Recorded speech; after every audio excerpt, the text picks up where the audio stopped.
ken thei hak sa tuak in muk dak na le ho kiet na doi te ne ding kadam chik dum pi sunga khi tui nap tui luang in sunggil kia lai kun tuma mai missing lâu tay qua và đi hai băng ngạc dê Siano hầm băng nong hoài na Siano ni băng nong oi na dâu gầm khoang nhau tan vào xác đi Siam pi nong pia cầm sang thu pa hong pia in Siam pi thu pa hong pia in Siam pi thu pa to hong toan in dâu gầm lây à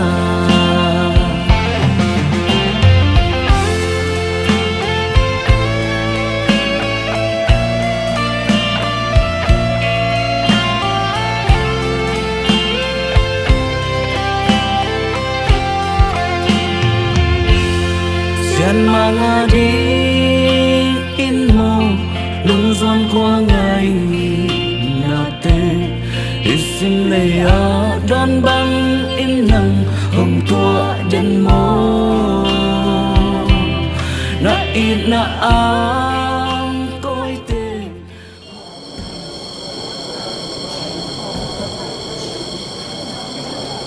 Hallelujah Hallelujah Tuni Jubili apini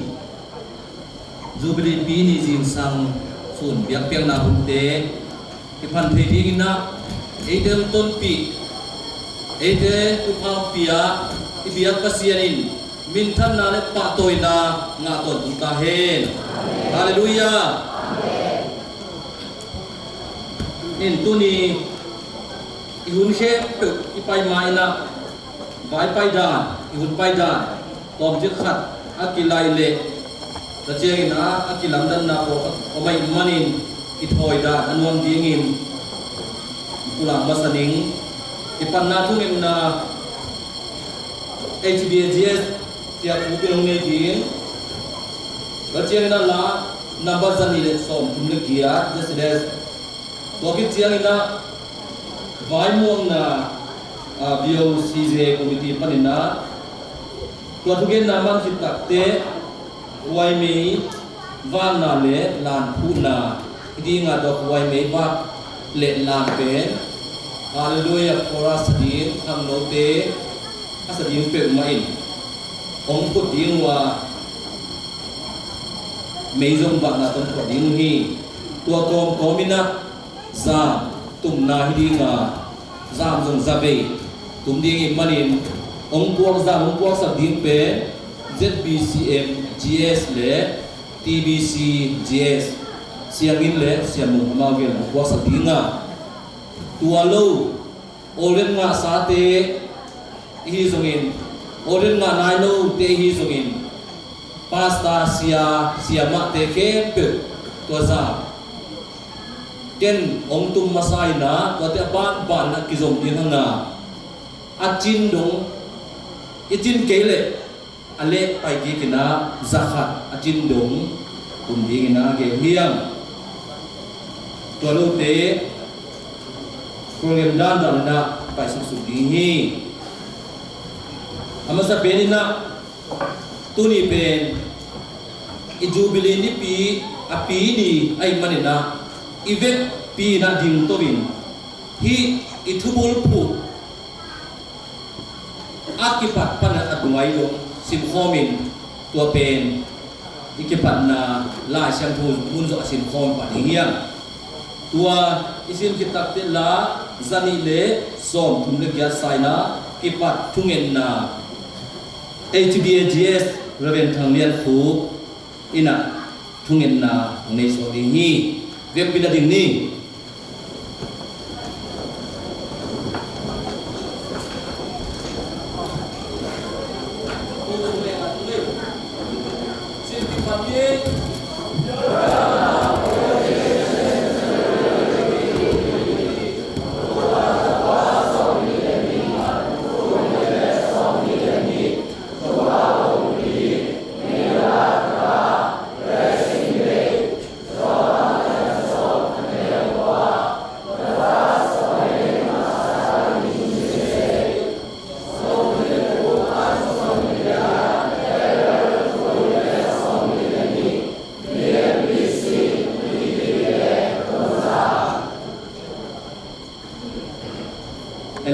te na la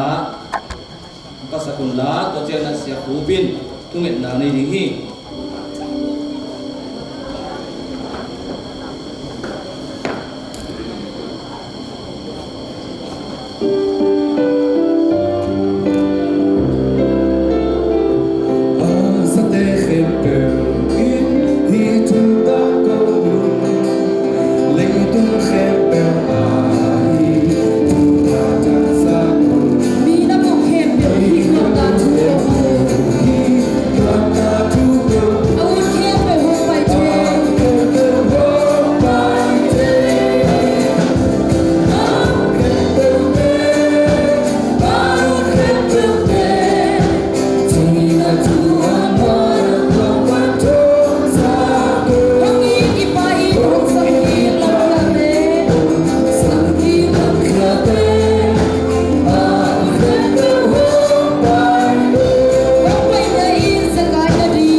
Asyang do kong biya bupa basiyan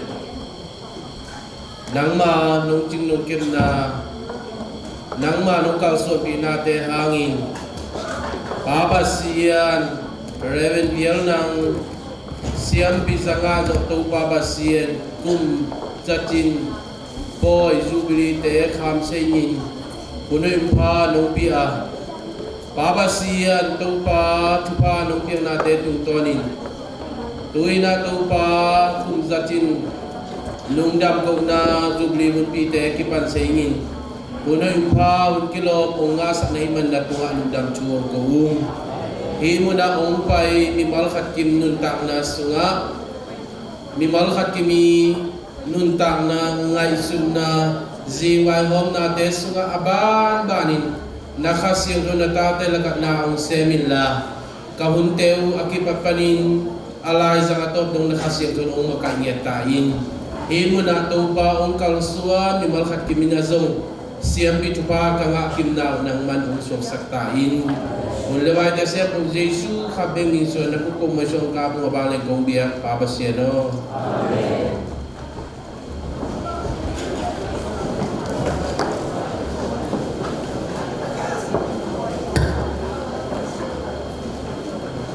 Wai mong na to kisay na DOCJ committee minto to jing sangin na dinagyan sabangin Reven vial nang siya vial nang orden ang nga zo kum satin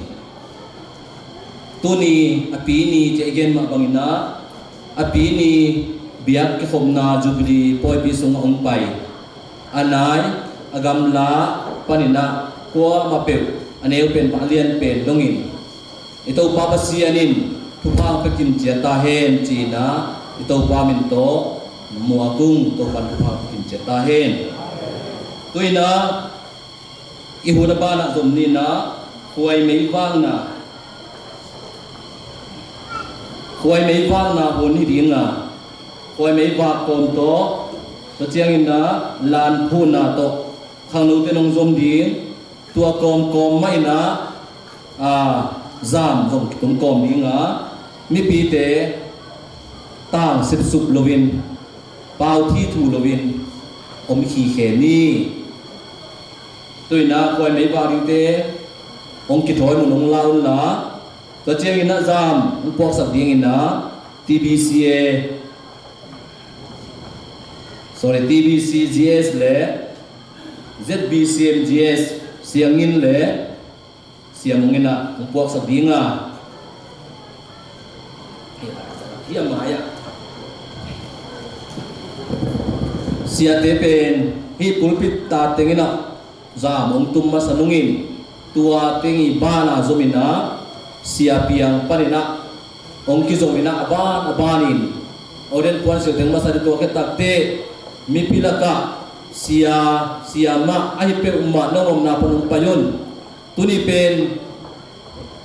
reven vial nang siam pisanga zubili pini ai manin eiteng ma pasien minto akuan hiana sente manina ci to kita sangnin koi me vào ding te koi lama om ding ya câu giảng cũng đi tàu nghe koi me vào ding te ding nai cây siêu chale wa mandan moi ala nu ki mu tiu lai sa me sam ve ngo nong pai na du hia hong sam hiao yung chỉ bằng sản phẩm gì là nghe lan tôi tế khoai mấy tôi tế giam tùm xóm tao vây sẽ tên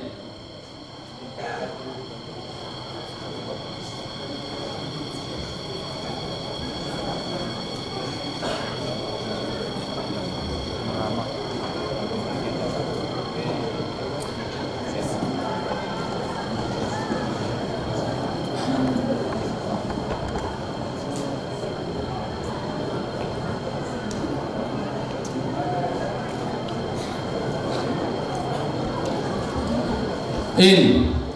khuai mấy ai dùng ina lan ai dùng ina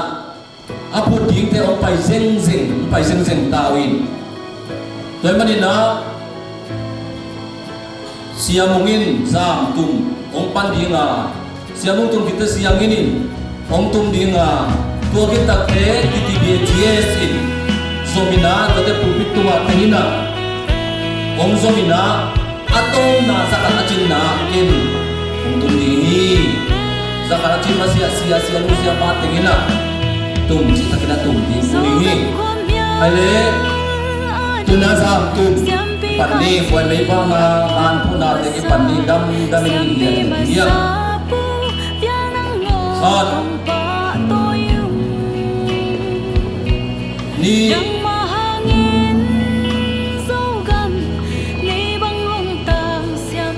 Kupita ten azom dinge thum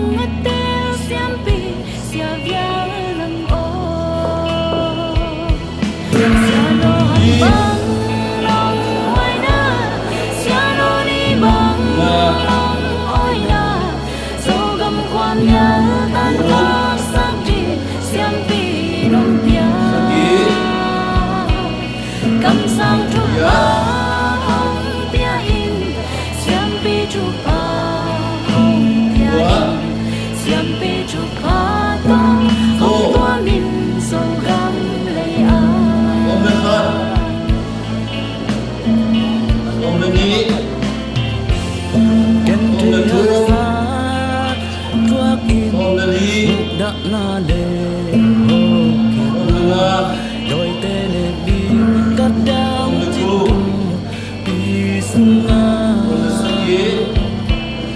khi tôi nấp tôi loa in xin gửi kia kun ai xin lâu tay qua và đi hai bóng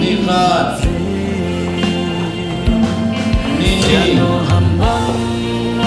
hoài na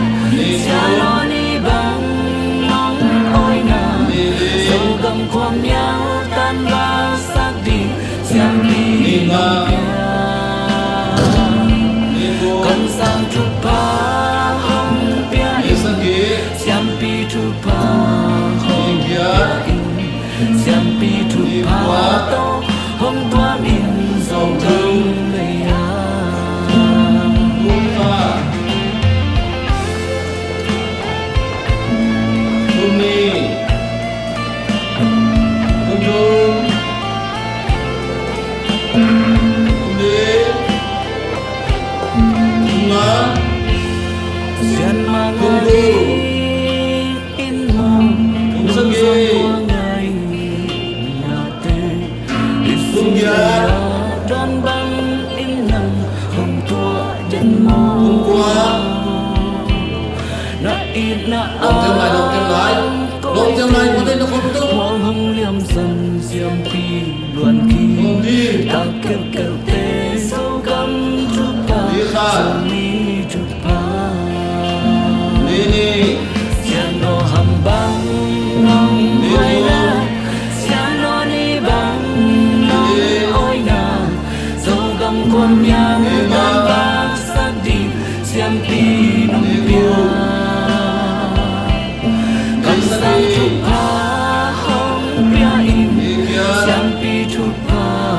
hong pia Đi in qua Siam pi chút pa to Hong nga. hong toan in dòng gam Nga phát. Nga hi Siano hang bang nong Nga tu. oi na Siano ni bang Nga ni. nong oi na Dòng gam con Nga nhau nga. tan vang sắc đi Siam pi nong pia Nga tu pa na ko dia na wala masyating na Cầm sang chút Nga sagi. pa hong pia in Siam pi Nga chút kia. pa hong pia in Siam pi chút Nga pa buat. to hong tuan in dòng gam Song gu. Siam pi Song gu chút ka. pa to hong tuan in dòng Song gam gu ni Song gu dun Song gu đi Song gu nga Song gu ke Song gu sagi Song gu kiat Song gu kuat Song sagi Sagi khat Sagi ni Sagi chung dấu găm khoam nhớ Sagi ni đi xem bi khai Sagi gì nga. apo basa xem bi Sagi basa tu. pu via nang no Sagi, sagi. ba tôi yêu Sagi kiat đang mà hangin Sagi kuat dấu găm Dấu nhẹ găm. nhàng tang xem bi chụp hai Kiat khat xem đây chỉ bằng tên Kiat ni. xem bi xem via nang ô Kiat tu Siano ang bang Kiat ni nong hoài na Siano Kiat ni ma. bang nong oi na Dấu Kiat gam good. cuốn nhớ tan vang sắc đi Kiat Siam sagi. pi nong pia Kiat kiat Cầm sang trúc pa Kiat kuat pia in Siam pi Song trúc pa kuat. hong pia Kuat in khat Siam pi trúc pa Kuat ni. to hong tua min Kuat dấu tu. gam lệ a Kuat ni Kuat nga Kuat gu Kuat sagi Mau kiat tot Kuat kiat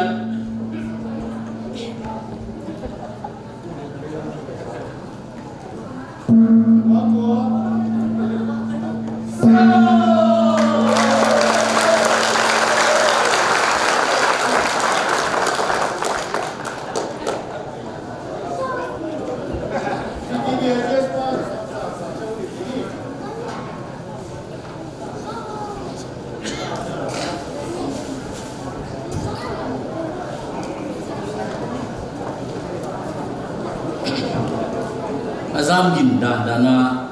ilo biar le gol bang ta de pe toina aban VOCJ kumti panina tupulang na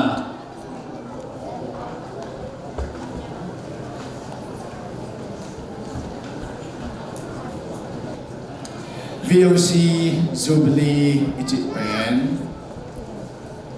igen sa ite sa itel sa hi a to bain lai kung lai del to igel na te ingim na te hong tang tung sa hi mani ibia pa besian min iphat masahi toy bia pa besian min than na le pa toy na tang ta he hi chiang gwa zo pi to ipasian tu ilung dam la na i khave mi bin i khut te la mina lung dam ko na beng khom se se ni mi hing te agel asem hi a atang tung sak pasian hi chi itel sa ma bangin isem na ibol na khem pe pasian min than na ding vi ve to bain anung sanga aza athi khate tong na ngona dingin pasian hoina akimuk sem sem na ahi dingin to pa I na khem pe ama khalim to ate duamin ama thusunga nuam sa sem semin hi zubili boy pi hangin ga hoi ga pha ambita iga na zubili boy pi ahi dingin tuni na hilaya hongwa akele to pa tu lungdam ko khom dinga hong pai ami sian tho no te to pa athakin thu pha beta he I khom sian na khon hoi na hangin hong ki hel zo lo hong pai zo lo kol gam sum mun ton ton ma ong Christian sa yang lang kamal zak kom le ta pi do te gam dam ti pi ga la om te tuni in zubli boy pi a no te zong hilai panina kong mua hi no te to lung sim tu khom khol khom pum pi taksa khol khom bagina kingai sunin tuni ina hilai panin zubli boy pi izang khom hi imwa khom hi chit hilai panin khalve ta win na pi ta kina dam hi ha to pan igel na te thupang pia in ni khat khit ni khat hun khat khit hun khat ta to pan kal swap pi in hi chang dong a hoi tin a phading ai lob ding pe ni na to pain gwal zo na lan te hung phut sakin ama kamal khova khin phayong dai khova tok to pain hi chibanin gwal zo na lan te hung phut sakahi manin to pa tu nga dam na ikaw hi zak sak ding na hi kumza zubli hu hawin reven zen zakapin tuma khani lai khongin kimu a zubli poi pi tak chiangin bang sem thi di ka hiam china ka ngai sun suna a hun tak chiangin hun thei sak ni nge hun za sak ni nge TBC sunga ka sa pi sia te khat pe zong ong khang ning china ong kam chiamin to te sunga tunin hilaya Japan zongta chi hilaya thoza hong kha hi chi mi pi the dingin pupulang mam hi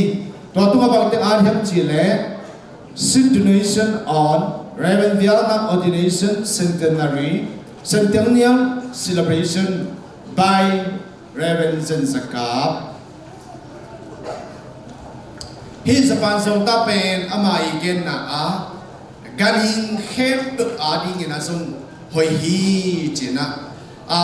thu tam pi tak ngel ma ta sele to te sunga ithe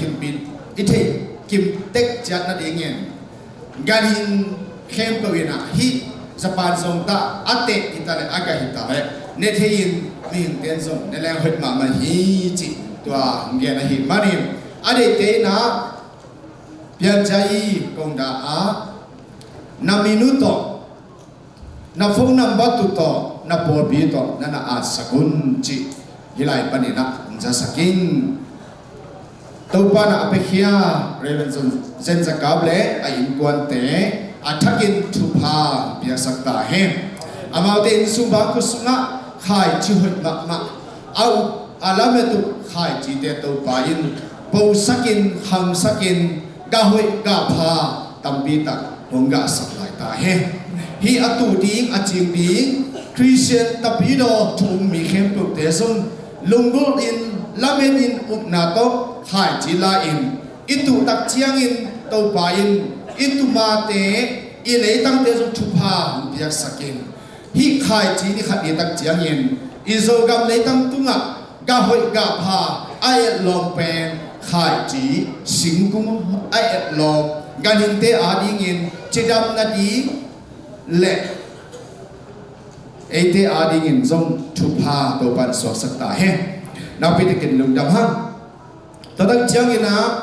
lungdam na thuli te china ZCLS panena hipen to tungina ai kam to ki at a hima pangin hi lungdam na gospel puli te endik laging chi lungung na a himanin dan te ZCLS yes zo akiching zo nggen dinga hi te song pian chai ya kungda a bukhata la thei ding hiute hi pen ala te ina asunga lai mau ki ate a spelling be kilo a lai gol ki zom a sente na ki panina hoi takina en thein to to sing ho tak chiang in ei ala te ina zom ZCLS zuma a hun pe na mang sakki dingwa hi lai bu ala ding te ina zom na minuto na po bi minuto na phone number tu to min na piak sakun chi hilai panina khalve ja sakki ki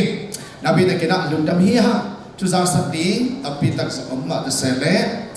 tum kim chingina to teng pulang ningin de tak chiangin lungdam pina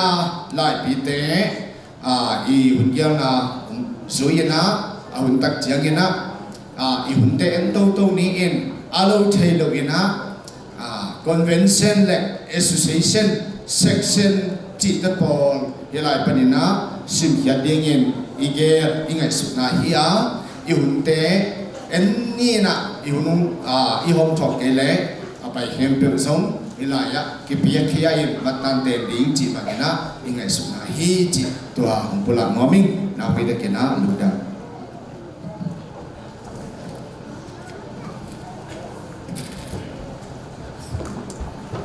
ngai te ki pol na pan le central koya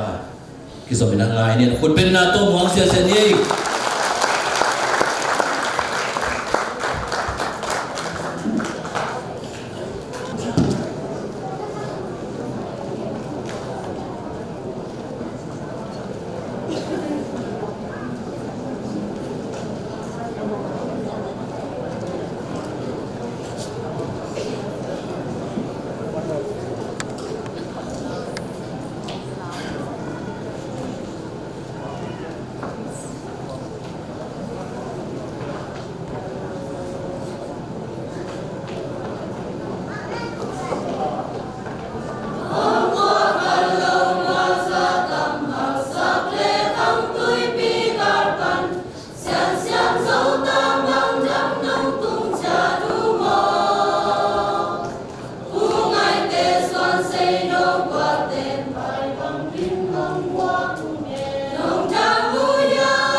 tua asakna arrangement pen tua maya kon na thapa serwa pa ina arrange all ina a all la mal per siangal nan mai Hãy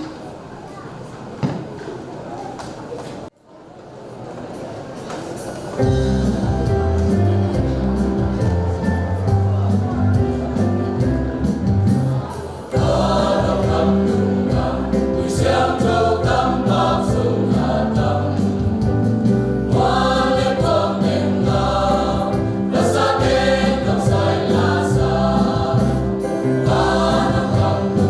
Ghiền Mì Gõ để không bỏ lỡ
ngina pe SSLS ES 11 to touching do piangina to siapa latan kengena huam kinding ng pasaki siapa to sa central koyate undama mana Japan itu nak pun gitu pan central koyate to changna so lagi nala to bosa to touching do piang to chen arrange thak kilo ma man ungel siapa pa malam jajang to tharo na mo timo ba to pa pasaki do hoi an abe min ma to kizuina ngai ngau ngai hoi sa dua ing zanum ma khai tuina so speed hile so ti ina so speed ong ti kei zo in ji siapan un tom khat ong lan warming ji na athun bel hia so speed a ki pia ina so speed te khong hun mo so thei zo chi da zon chi na sia piang len tu da chin do piang zesilesa Turai tak secretary hi tu ina aman tu gen na ne di na ko bin na to mo ni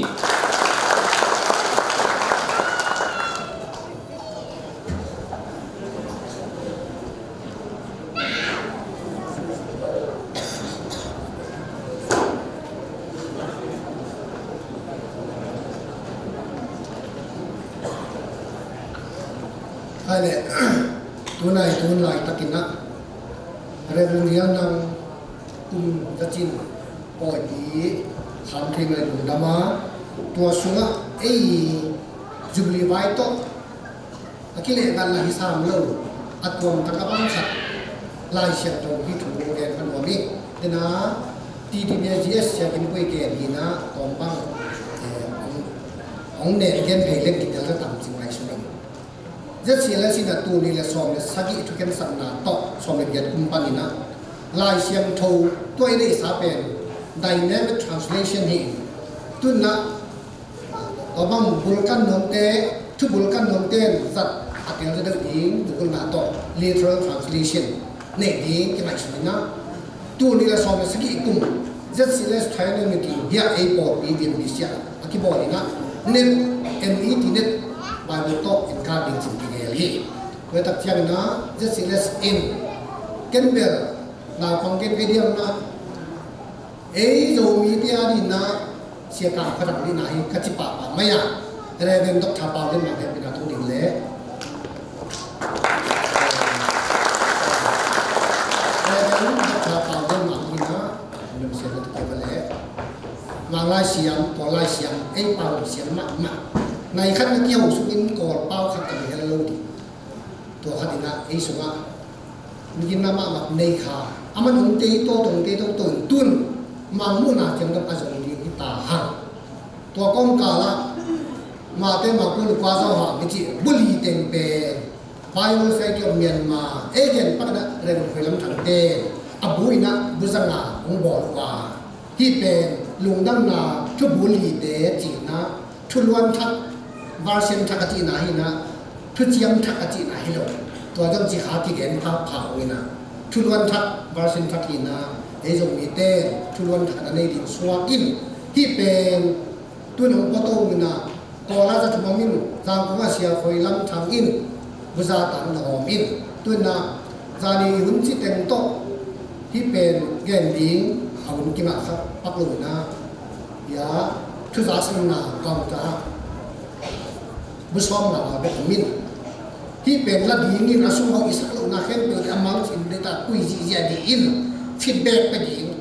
ตัวลายมุ่นตัวลายไม้ตัวซะนะตัวกำมังนะซะตุตัวเซนเซอร์ดีเฮียมจีอาจุมาองเกนเทดิงเต้นั่นละดีหมอเนี่ยเป็นยังจีดานะนั่นละดีนี่นะบุษบมาแบบคิดนะอาดังเต้เป็นก่อนมีปัญหาตัวตัดเต้ TBA จะมีนะเติมคำก็มาดิ้งเต้จะของหอมโตหลายนู่นนะที่เป็นเบลอมองนักที่หอมเองอีเด็กแบบนี้เป็นอาชีพนายลู่เด่นแต่นั่นก็กับมุกปดีบางอิเล่ที่บางอิเล่จะมิดมูโลปียมูโลปียคิดกิมสัตว์ดิ้งเด็กโดยมันนี่นะต่างพี่ต่างตะกิม The Voice of People มีปีเตอร์อกิมสารนมนาไอ้เด็กใกล้คุณนาตัวเกี่ยวหอมมีนะที่อาชีพเด็กที่เด่นลู่อะไรบุรุษเจียที่จะเป็นนายลู่บุรีเต็มองค์ที่สินเขาไล่มันนี่นะมันหลักสัตว์ต่างๆเลยแต่จริงเดียนน้องยังที่บางนั่นเสร็จ thao mạ mang lai xiang thầy đồng khen bẹ tê atom na in war song ngelo na jong rất xí là stay translate pas sia mang lúc pen nó cái đây có in cái bẹ cái số kinh ấy hàm mà tê tụi tôi còn lại tụi tôi mang lại để jong hơi thêm mà tụi đi pen am ai cũng số kinh na rất xí là ina version thắt thun one thắt ai sẽ không đi mà đi naเอาอันหมอเต้มาละเลวจริงก็ทำมอลวีจีแปงองเกนพันหัวมิ่งกันลงน้ำได้เลย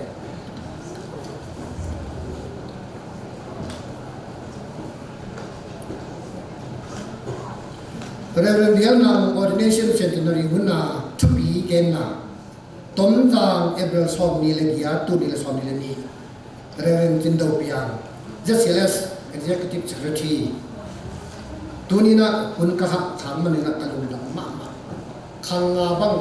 เอาไปกินสุงะไอ้ขังโตอคิตัวจีเจียเป็นกระดูกดำมากลายไปของเต็มจงที่บางชุดปีเกมนะผมเสียขังกระดูกดำมากมายตู้ตุ้งมากลายไปของเตะคอมมิตี้เตะเป็นนักเสียสายจงสายตัวนี้สุดเต็งเป๊กมาเป็นเสียเต็งเป๊กมามันเจียงอ่ะจีสายก็มันมาคิดถึงเย็นนี่นะนักสมัครใหม่นะคอมมิตี้เตะปาตมาใหม่อดีตกินะเสียหลังตั้งแข่งบางอย่างนะอาสุกตัวกินไปก่อยก้อยนึกว่าลูกตัวเสียกินปูเตะตัวมันความเปลี่ยนนะเจียงจงคอมมิตี้เจียงขัดกินเรียกว่าตั้งพวกกบเจียงอ่ะเปลี่ยนหิ้วเองก็คิดกันนะถามมันนักการเมืองมีตัวคอมมิตี้เตะตัวลงดำน้ำเย็นยอมเองอะไรนุ่งสิมินอะไรถึงไปมากระบอกเลยมันลายนุ่งสิมินกูมาสักพอพี่ได้ต้นเราวินลุงคิดวัคซีนทุกขัดินต้นหลังเขาไปตัวละลำบางปากินเสียเบลนัง ordination กุมราจุลีบอเทอีมันินอิบิยักตัวปัสยานินมินทนักนาตาเฮอามาเลเซมเรเวนเดียลนังซงอามินเทบังอิลอนนีนุนนกอิซิลนีไอตุงซุนนีเฮียจีอิงลุงดังนักพลังมาใส่ตัวนี้ละสอมนี่เลยนี่เอเบลสอมนี่เลยเดียนีนเรเวนเดียลนัง ordination อาทิตย์ยักษ์จะกุมนาจินนาเซนเทนนารีจูบีบุญสมะทุกปีเกนนาบุญลิมจิขัดกระหังมันนี่นาปีนกระลุงดำฮีตามทุนนี้บุญปีขัดอหิลำตามตรงตัวนี้ขณะปัสยานินตามถูกต้องถูกสูทีอิบยังต้องปะปัสยานเป็นขังวิโตทุสูทุเจียมเดเจ้าปะปัสยานเฮียอับรามไอซักจะก็ปัสยานจีนักกิโลตอนตรงนี้ตัวปูพิจุเตดิยักปัสยานอดีเป็นปัสยานินอังกันปีมาอยู่ปีเฮลว่ากิเซลปีมาจิเลกิเฮลตรงนี้ตัวมาบางอินจงมีเดสุนัจงปูพิยังนังโตทริเซียนปอพิตังถูสูดลงพมอดยังอินตรงปัสยานินอะไรบอกนี้หุ่นละนี้เตกุมเตสุอินขังวิโตทุสูดปัสยานินตัวนี้ตามถูมาตกมิ่งเป็นของตนปีอาทุกอย่างซา events of the past ตัวงากิงากุมซาจุบลีอากิบอกเทไอตัวนี้ลำตัวเล็กชุบีลับปีเตจงขังโซเตอากิงต่างถูมาน่าสวกโตเซลดีงาตัวไอเตเป็นต่างทุสุอากิเฮลคาเตอากำตั้งคาเตอีจีเจียจงลำดังเล็ลุงตั้งตามาฮีปัสยาลุงเกลนาฟุตมาอาฮีต่างทุเนยเล็ต่างทุเจียมเตปัสยานินอันนั้นเซนเตมังกิลโลฮีอามีเตหูเบกโลวินอาช่วงน้ำมูฮีเจ็บเตสักีกอยดับโลฮีปายดับโลฮีนี่นะตุยข้าตุยลิมสวกเรื่องเดียวนังซองอามาขังหุ่นินลายเสียงเป็นปิลเป็นหาเป็นทุกอย่างเสียงเป็นนั่นเด็กโลคดีนี้เจสุดาบังกษัตริย์มันินพงสุราสิงดังตั้งกวนลายขาบังว่าลอยครอบครัวได้กัวกินอกินกิเตงสักทีตัวมันอ่ะชุมันก็กินอาเซียตาตกเตงป่าขัดตันกิสมาดีนี้ลายเสียงเราชิมนาเละแล้วสังนาตกอจิมพองสักคดีนี้ส่วนกิมินเกี่ยวกับตัวภาษาฮามเปตอจานกิมาเล่นเทของเปตอเก็บไปของเล่นเทของต่ออาจิมกิปองสักตัวพังเอลีนี้อาจิมสีสันปยาสิกินเนยอาตาเกจงตัวมันอ่ะไว้ที่นี่อนุตานาขาบีเดอร์ขมาตัวทุ่งนาเตไม่เสียปาตานถูขุมสักทีอัลสักทีลิมสักทีจางดบสักทีตุยขาตุยลิมสวกสักทีจางทุนคนโตเสียเวียนโมเสียมังนาบังนสานวามินผ phung le gol la ya kha bang va lo chia kha bang va lo chia tu lim chik tui phom bang na lua coi le bon ten hum bang khoi lo chia thun na sia bial nang imun kide ko to pen tu tung ka su lo phathi na sia bial nang ha mi na akilip khap et jong aki en ngam lo kadang chik tui muan ao nal zal zal min en ngam het lo bina liep khap wai sai min pam pai ma ma se le pasien na sen pasien el na to man na tengin lu tang ngai luang dei mok tak te to mun pen mun min nang suakin anunga kum pe san te in ong zom to in ong pai to in kum pe san te in a tha ta te in to sen na mong pen de ni mi mok na lak so mi lak so mi man na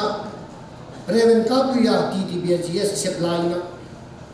sia pi lu dal dam line na ki sa wai wong wai na pi ne dong tu hi sia khap ni na tang chon le la ki sa wong wai te ko tang chu dei biang na tang chu dei mun le ka mai man ko kum bi dum den mong sap sap na dong pai mun ji na don tak te pa ji phong si ka kun lai na to ta thu to kiตัวที่ตัดได้ตัวขจัดว่าสองวันกว่ากุ้มเมฆานิสมเลนิชุนนี่ก็อินกวนพอเราเชื่อว่าปัญญาที่ดีเบจีเอสดีนำสับตัดเตะสองเลนีนี่นะตัวเรียนนี่ออกตัวก็เสียบดอกคันนี้อย่างสอนลงนะจูไลคันนี้สมเลนิลีตัวขจัดว่าสองวันกว่ากุ้มต้นจางสังเปียเสียคุณกิมจงอินสังเสียเสียนะสังอ่ะจูไลคันนี้สมเลนิลีตัวขจัดว่าสองวันกว่ากุ้มองสังสุกิเสียเปียโง่ที่เขาสั่งห่วงอีดำดิมช่วยนาเล็กที่ที่เบห่วงเสียเดียวนั่งแข่ดินห่วงดำดิมช่วยนาเป็นอะไรตั้งแต่อะไรที่พวกเราดีอีโวอีเตะดีเยี่ยมจริงนะก็ต้องเตะนะงอตอนตกเตะงอตัดเตะเอ็นเป็นอลูสุดขอบดังของอีตัวตั้งแต่บางเลยงอตอนตกเตะให้มันอยู่ชิมเกยินแล้วหมายความว่านี่ปีข่าวมักกายจีเหี่ยวตัวต้องเห็นเป็นอาเซียปีปาเลอันนั้นเสียงปกติอามินเห็นเก่งตัวเต้นเขาเต้นอะไรเงี้ยได้สวนบอกไปเนี่ยตัวเต้สามารถเต้นได้สวนบอกจิจูต่างท้าฟรายเดย์นี่ตัดเต้เขาก็ได้ส่วนมินาเสียงง่ายเก่งไปสุดเสียมากงจีนเห็นแล้วต้องนี้ให้เนอะเสียมากงจีนนี่น่าเสียมากงจีนตุ้งสองอีหลายเสียมากงจีนนี่อุจินเชียบีปาเต้นสางเต้นไอ้คำที่บอกนั้นให้เราพี่มาอุดต้มตัวที่เราหมอคัดเองถ้าดีอุจิเป็นให้เตะไปช่วงระเบิดมันจินไปช่วงมันจะปัดอยู่ที่นาปังไว้อัปทานนะพี่จินโตตัดนาพิเศษเป็นเหลี่ยมโลวีจีนะตัวเต้ซ้อมเล่นหินซ้ำซ้อมงานนี่มาตัวบ้านนักการตั้งตัวเต้ซ้อมเขียนอีตัดเตะเลยตั้งเตะมากายเสียสามเตะป้าทางคันเลียนปเลียนสำเนียงนะปีขายตัวปีขาวตัวกระเตว่าปเลียนบางทียังเสียเปียงที่อาชีพเลยซอยเดียโดบังเตะสิอะไรที่จะเตะมองสิเตะมาเงี้ยสิเลยตัวนั้นเตะเราเป็นตั้มปีกี่แห่งนี้จีเลียนตาอะไรจะซอยกันเตะดีนี่มันจะได้สวนแค่นี้มันเตะดีนี่ปีได้ดีตัวนั้นนะที่เตะบางทีนี่นะถ้าเตะคือตัดเตะมาจะเปล่าซ้ำเลยนะอยู่เลยข้าสมัยนี้ตัวจะว่าสองคนเลยแบบนี้อาจารย์คันเรียนนี่ได้ฟังงานโต๊ะตัวที่เตะตัวเด็กว่าได้ที่สวนไปเก่งแต่ได้สวนเด็กเก่งที่ปวดจงเก่งสีเงินกันสอนนี่มันกันจีนะตัวตะเกียบสวนนี่นะอามาผู้จีนนายของนักบอลเข้มมังกอพิเกเล่ต้องมีต้องถูกเป็นองลูตัวสองคนนี้ตัวเป็นต้นสายที่จะต้องทะเลกเอาลงมาทะเลนี่ตัวเป็นตัวต้องจีขากับไปตัวเลยเก่งตัวก็มากับตั้งแต่เข้มเปียวอาทิตย์ละฮิโลเต็มหมายว่าสิ่งก็ตาหมายถึงฟอจีของเราลีเกลโตสิต้องเสกว่าสันติเดียดแต่ตัวหมายถึงลายเกลินอุจินินสิตัวลายต่อตามตัวบางเด็กต้องเข้มสักนะหมายถึงแค่ตัวเป็นอุจินินอากอปีกาบที่หางเป็นนักเกมจีเจียตัวจีขาตัวมันเด็กไปนะก็เป็นเอาจริงก็ปีเป็นซูมา Zumate zum kitwai na nin bol khat na hang tum gop tin trap khat am thei ro le in tua khat am to pen hi de kan thu hi tua khit tiang ge ta zum lai na tua in mai ta tun zu clip le gial he ki na zu clip au ki son di ge pen to ten zong om lo sak le aga ko ne tiang a sáng bi huang á xia bé năng gì huang alai ít bằng nó cũng ai chiang à khăn tổ duy à ấy như muốn á ôi lâu mi cầm cái bằng cho shop bé tặng cho thế lâu tiền thế tôi tôi xia cùng kim chọn xia bé ngõ vì năng khe bình chỉ này nhiều lệ bằng gì in đâu khách làm đến lái huang thế à tầm đó sáng áp lên về huang chỉ lại cái nào sao mà thôi ai à tôi là ấy là sáng huang thế nào tên cũng bỏ lên à mà xia được năm sáng áp lại tiền tàu mắc mà đi mua ai taของวิมันนี่นะนี่นั่นก็คิดได้อภิลิปครับจิตตุยเดตุนมินเดเตนินหวนหอมนายจุมันเซมเดียบ้างเอาหวนบ่อถึงคิดตัวอะไรเว้ยเอาวันมินกิเลตาเมื่อตัวเด็กทุนนั่นเองเนี่ยตุยข้าตุยลิมสวะที่ลีนะต้องไปนั่นเซมยังนักมวยชั่วปีฮีปาต่อฮีอามาโดกินกว่าฮีโจกำบุปผาปีขัดินอาที่ออนไลน์ตัวก็สอนนี่นี่ก็เป็น ordination ตุยภูมิเสียจานักกิจยาฮี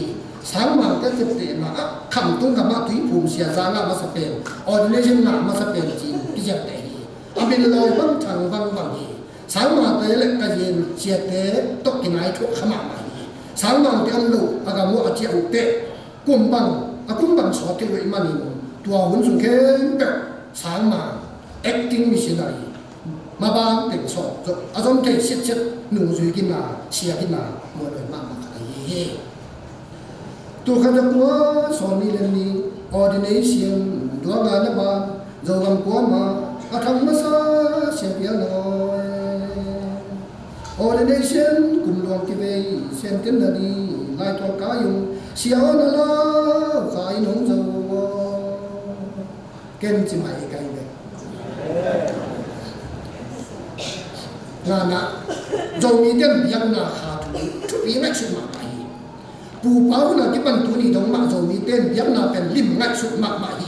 ขาถุสีนนทุมิดส่วนก้อมินตัวเลยตรงจิตสาอเมริกาอุ้มอินุตานะนักการส่วนผิวดีตัวมาบางอินปูเป้าขาถุอุ้มนะอนองกายสักเทดีขาถุอุ้มนะกายดังอปมมีเดินเป็นอิเบียอิปายขากระบังนอนลงที่มันอินตัวยังนาขณะเตะของเทนอนโลเด็กของเทนอนโลที่ห่างจริงอุ้มหน้าดังเนยเตะเขาโดยช่วยนาป้อนลำมะอันนั้นเพียงสักคนตัวอินโดยเพียงนาป้อนลำมะสวดตะกินเดียร์ละโง่นับเสียนเดียอินจีน่าจงมาสอนเทยอะไรละมินเอเล่พ่อเขียนนาจงกิจเลยข้าวที่สามเย็ดกิบังนอนโลข้าได้กิบังนอนโลไอ้มันไอ้ตูนเซมิเนเล่ทริเชนเดเดพอพี่กิบังโลมันเลิศเป็นอีกกินเนยอมไลน์อีกกินเนยอมไลน์ก็จะอมไลน์เชียร์ยังนั่งอมไลน์หรอกอีกแต่สามีคอยตัวตัวโลอีหมายถึงมอกัจจินอมเฮทัวร์นากิมนาอมเชโลอินขาถูตกกิบตูนตัดเด็ดทัวร์นากิมนาอมเชโลอินขาถูกิมเห็นพอตาย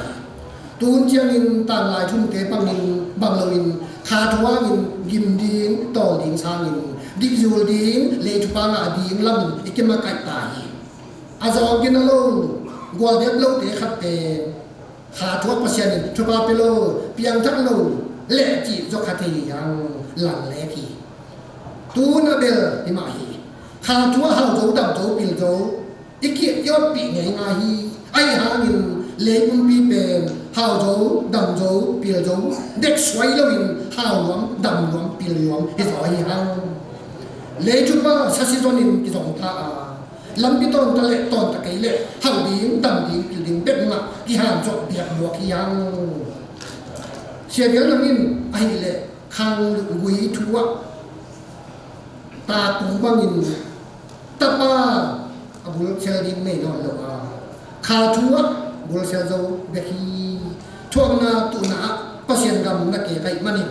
ตัวขมุนักเอเตอินอามามินปะตออินทูชูดินลายออยยังช่วยยังนะตัวเรเวนยังนัก ordination centenary ปอดปีอิน คุณลุยตามถูตบพระอากิบอลภาษีตัวกันลงน้ำก่อนหนังหุ่นปีเฮียเรามีเดียงหน้าเต้าขัดกิมเดลตุคอลาคอเนคอดอนคอมินภาษีได้โง่คำบังอาอิเทียวง่ายๆที่หุ่นสุงอาเกียร์คาเกมเปิดทรงไม้แล้วต่างทูบอลต่างทูลายบังอาเยอะของเดียต่างทูตัวทัวเจมเตตัวภาษีนินเอเต็มเป็นทางซ้อนที่อาดิงต่างตัวสุงของมุดีเงี้ยภาษีนินที่มันปั้นดินเลยตุนกิวเรียองจงมีเตทุบะไปตายตุนดำเอง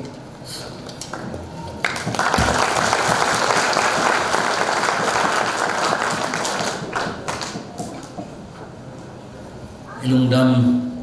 sa nan huang ama itu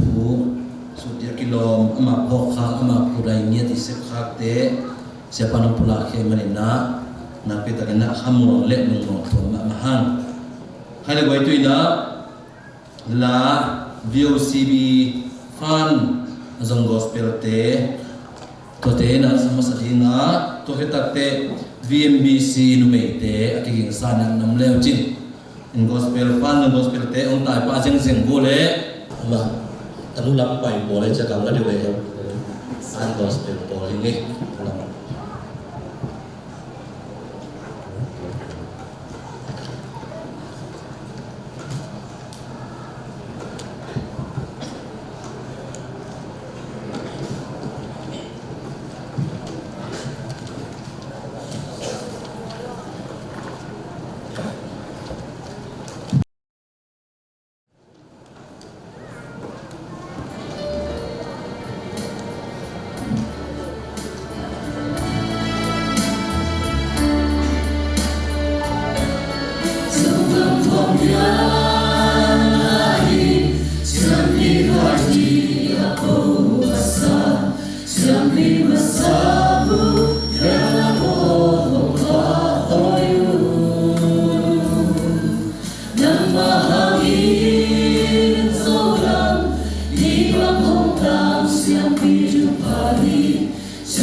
Siano hambang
nhiều về nên là một sự khỏe thì giống như na ente lumei te tung panan sak late asa te le za te to pana te tu khang ken la tuina ahom thungin na ZBC President Reverend Khango sa go poi da thungin na ni sa hi Thungen ni van pi le pi bolin mu china khen pe na bol kit jangin na pian sakit jangin nang ma khut to na lim na mer suna nang bol mi hing te ong bolin nang ma hu nong kop jangin mi hing swakin pao atungin hiba ma tat khiala gu khia ding kulin nong bol zong hello khadi himale mi tenun tana papasian mo nei nangma to kigamla nangma sunga tum chenani lampi khat akul king na hangin papasian tapa nong pai saka tua tuin tang tong pek panina apa hitale zogama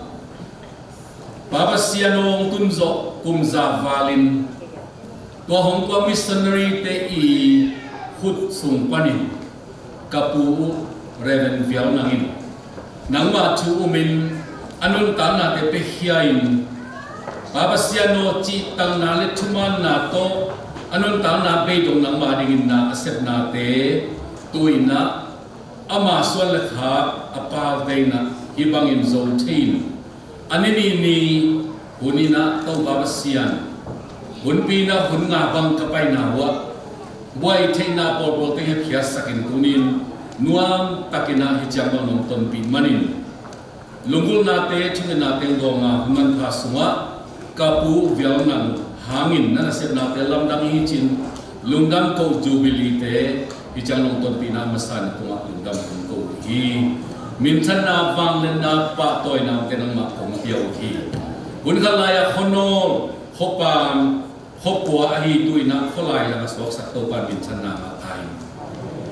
bun khalai ki ki ta pen akiul namun akilaw namun tuina akide namun pen khopi lai za asok sak to pai na kam jam te kami tu mu sakin nangma kamal te zong lo ai manin tuni chalong ton pia kapu ke kha ba dingin baba sero ke khap zui thei ding ama maban zom thei ding to baba sian zomi te sunga akhang akhangin nongom saka tuni cham long pai ki tong to baba sian hi siam pi chupa ki zom ding ai man zom lum dam kung ko hi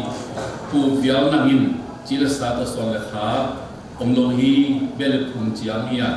ama sum piang lian omlo chi katelua ai hangin ha sunga son le kha khi zam ni manin na pi takina lum dam kung ko hi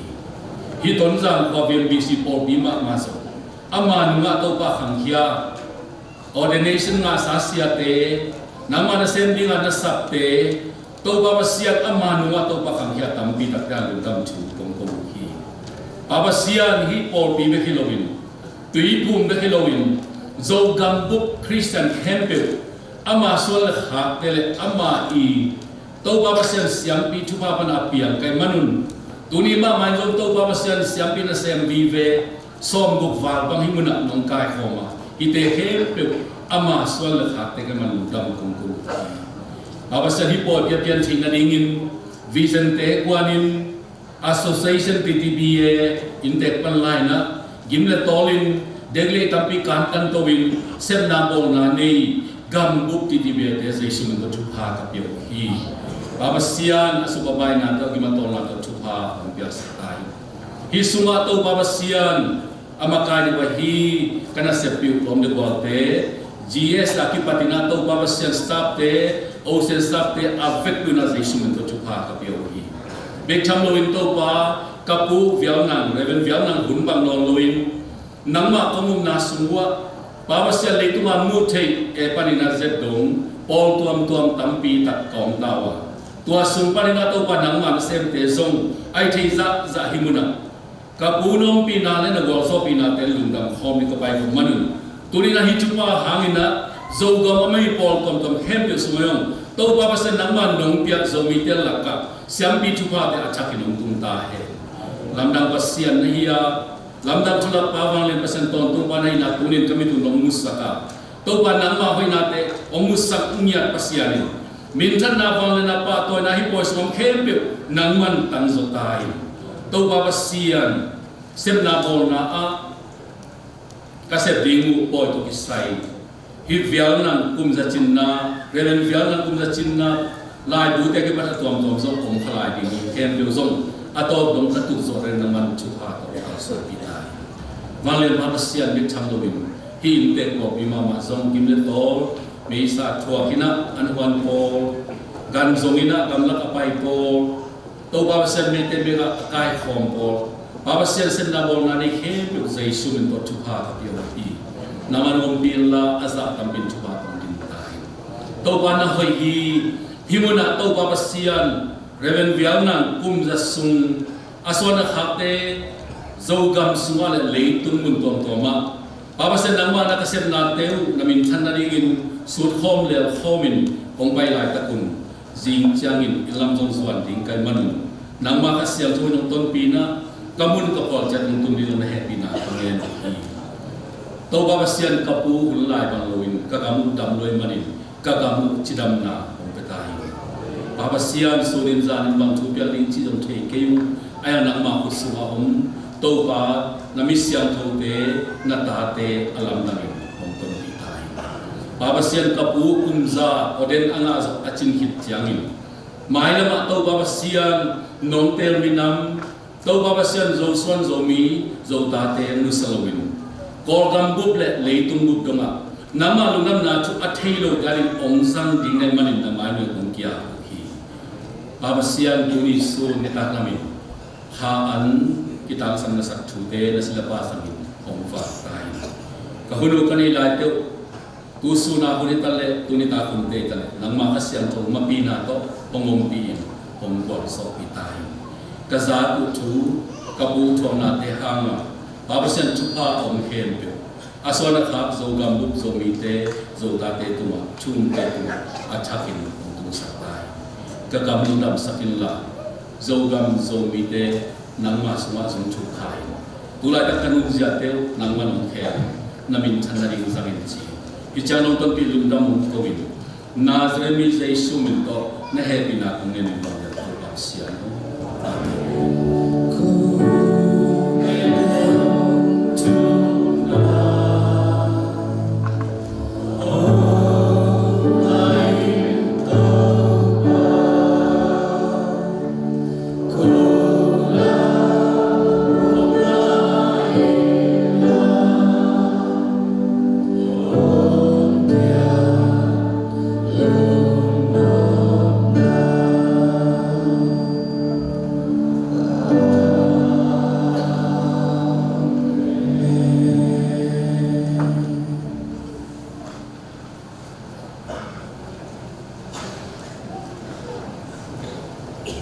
Kale tuina la ngai ni utuam khokam le alom te ngei na la to khe chiang ina VMBC khanglong te tung kana na ngei na la hige ra bizomina mongne ku peng se se ye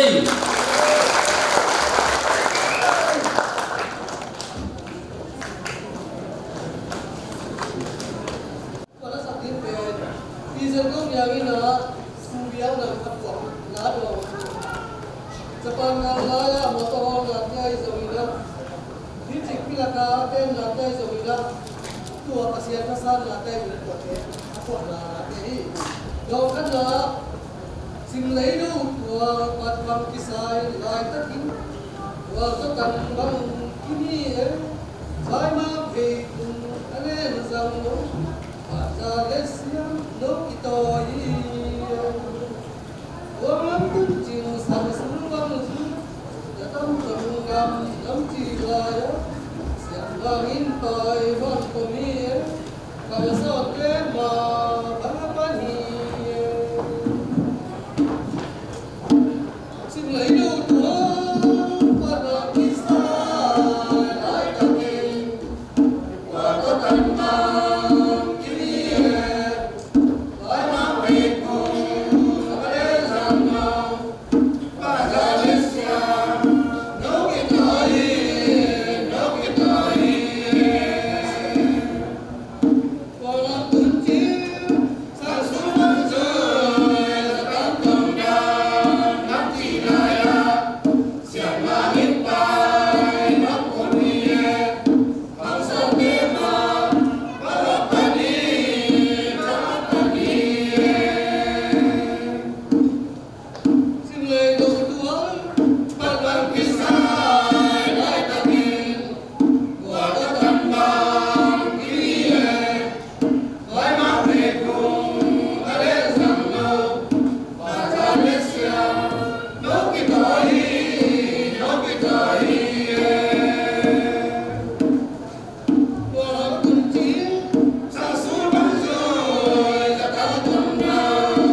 sung mi pang la pian len sian ma sin thu pai bom pum zalaya pi kam bom de di sian ma in chi ba de li Jatan yang lai jin le nam bang ani mau ka siam thu pai bom pum di aham sin thu zata duang lai abang kini Tua sung mi pang pian ni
Siapa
lâu lâu sian sa sa con tôi ile chiu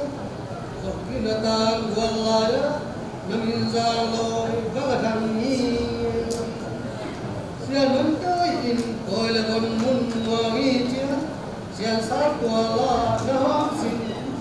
sao xoan xin xin u bóng mi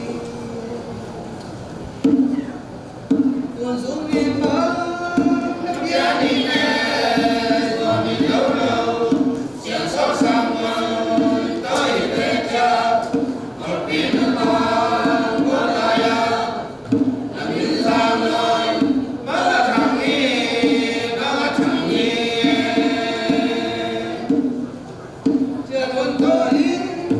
Hãy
Nakiging khol le chin mo supi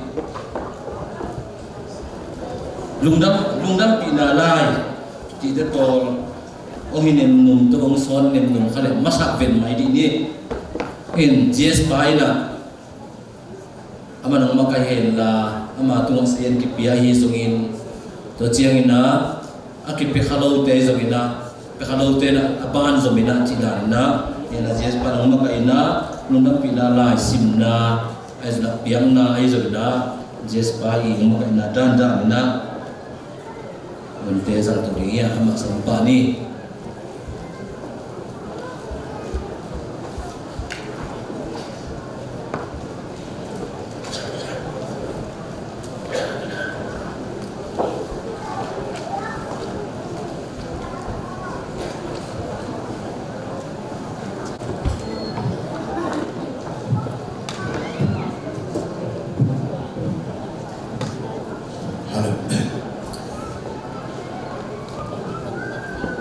Jangan bah, ina orang dia ini nabi dengan dunia angin. VOC se to kisai nungdam bina, ahi kele patoi na lai bite ahi sangin, hiani ngin hong na adi atuam tuam ken devante, kongja ana absa, tua teng aban banina, dekat jangan yang na hun, nei hiham cik tua pulang moming. Ai rồi là gunung sembilan di gunung batu dia teh hi ente yung nampin na lepa kay biang na kung sa natin sunga kung sa halo ati din ka ay kele ab halo na umule hi kung sa khen to ting iman tak jiang na lo zong lo natin panuna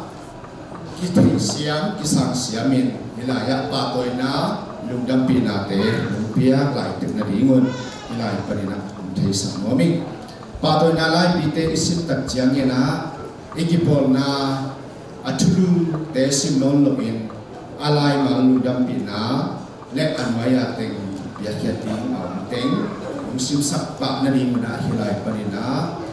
tu holmaming ongthei sak holmaming tua hi panina hi ludampina patoy na lai bite valena teungsan sakingen TTBA President Vice President ina misan sa level de kilai panina thei sak noming vanlena te sum VOCJ committee to kalsuan sa hangin ajing akem apu azuding pen TTBA tema ahimani TTBA President ne Vice President na ilaya mung ula adimun Yesus minta saming upagin suama di TBA Vice President hale sabkon ko may na may kila na kasong may sobat niin TTBA OC aung tating nong natin wak din sakay diwo bumang yang bay sabkon TTBA OC aung tating nong natin wak diwo pagkatong mo sabkon ya upa hakemang gulai tekina TTBA OC sunga sumsayen kemhi dati huwa anunga khudungla kompilai sang liana pen upa thongjimbang gulai tekina TTBA sum kepsak upa bipahi katak jangina hilama revenang khantin gulai tekina TTBA gam sunga mission result certificate sepsak ajahi katak jang halaya pasanang lunai tulai dikena women la siria secretary musab sakai ta hiji bibite yengin mukulang momi katak jang ina VOCJ committee to kisayna merkila na khansong munay so pening in tit VOCJ main committee te sumpanina chairman musab sakai Reverend Chirikhen ka khulung lap sakhero ko pero mo sa kole Zubri committee te sunga vice chairman musab sakahi Reverend Pumsuan Lian khulung lap angdi heno ko pero mo sa ko dote ani na Zubri vice chairman Reverend Om na panung heno ko pero mo sa kole Tua kumbai setel pen Jubilee komite to kisayana amau chairman panun melaksak usia hiji tua dolang mami dadak jangina secretary hile kema sakimpu Reverend Thanson Kimhi beratung mogole dadak jangina assistant secretary pen Reverend Kamlian Pau ZBA Zo Baptist Church Panhena ai songin ama jam na hangin som ni le sagi ni in kon bi ban sang kong paling to alen ni to kito kahi manin hi Jubilee boy bisna ama ki hal thelo hi aum thedi ingai suhia ama aum thele zong hunong khat pang zong ending china iki ho sa iki gen sa hia ngom thelo ahi na be dam lo na vai ahi manana ki hal zolo so hi chi Bepin kepi ingun pulang momi. Datak jangina assistant secretary 2 Reverend Nang Khatgin. Auna parung dingeno le kuberatung masako.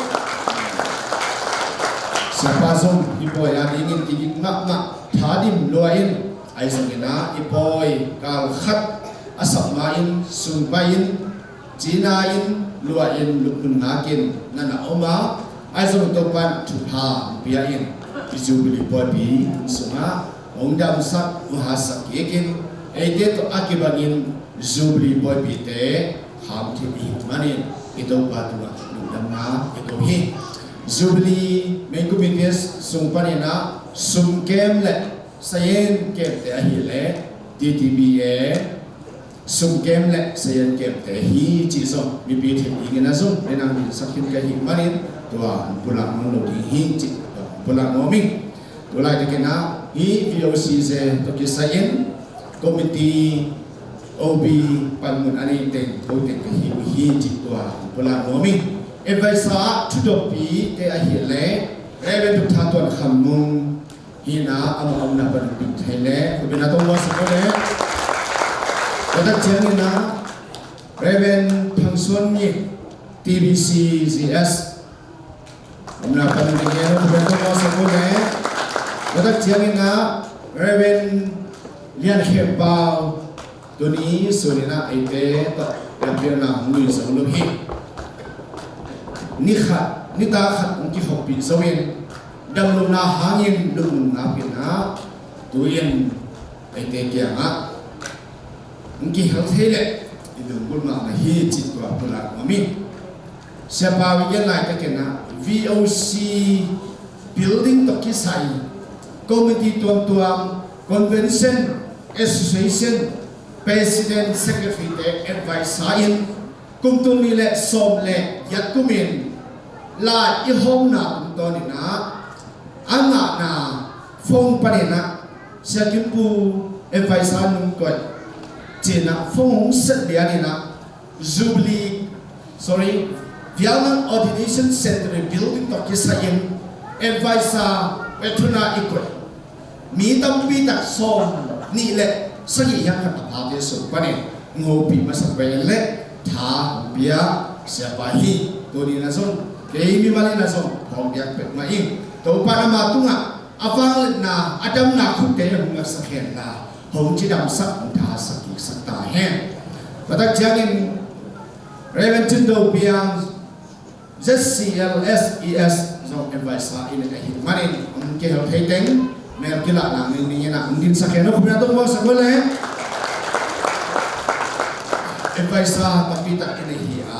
ay so kena amauten kihal tiba himanin napita kena kay miwalin kakhamwangin kalumong mahi chi tua mat kena bibithe dingin gumpulang mami tuang pai kilian mangsong chule la hukupi selin meeting sabsia ding akipan ahi songin siao siakimo kimpuo chi bangin hopi selin kenzo hopi selin tua chile ahoy tam china ahoy ding pe ma idung na to TTBA min pasap login Vietnam Ordination Centenary Jubilee Committee min to sap na laite sakahanga miso itum na isap igel na advisor te to ni na to bangina meeting akisamle Jubilee boy bite uable to patung lungtam ko na ani te yangi chi to ni in hilaya ki hel mi bi khe bote ichingin pulang nomi kali napi te kila lungdam hiha lungdam pina patoy na yang na huli sakit tung sap masak ina hilaya humpayin bakitak jiangin lai bisim na unai sakin bakitak tehya presiden tegeli na sana unai sakin wihin amasai na hilaya anak igual dan ina nsab sugim nsab hial khalen ina convention association tiba disunga enlehang ay loma ma hina piin ay sa anak igual dan anu thedi penina samni noten tedim baptist association panin lungdampi na manbong khale valeng bel khat amal tein ila lungdampi na le valeng bel te umpiat tadi mana amal te samiha ani nau kikin sabdingin gambuk ngai tepet kipor na pan lai pi tuateng nusap sak sak umpai na mandong te lai pi te musim sak na diun le umpiat sak pak diun te sakit aki king so dingin na gambuk ngai tepet kipor na pan reven Dr. Mungsan Alina Grace Baptist Church Pan NKVBA Pan Mambo Khat angana SKVBA mandone sun tengkhat mai khat FM mai khat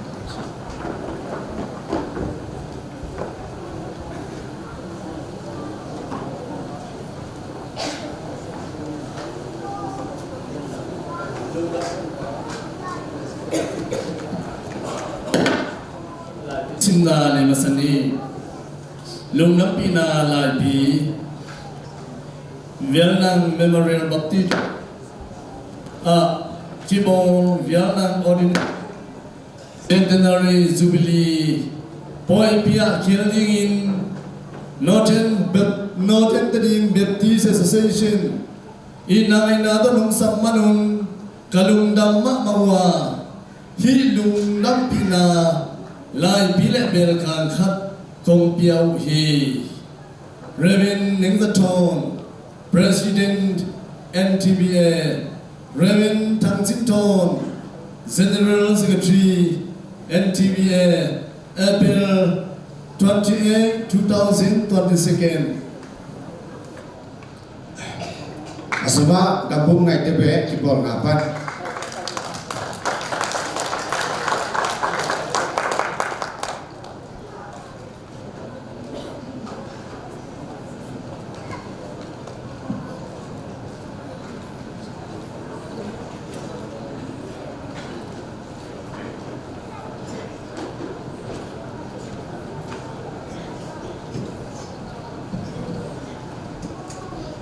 Kale na pina kina lungdam hangina amang pai thei keyin ahi songina ya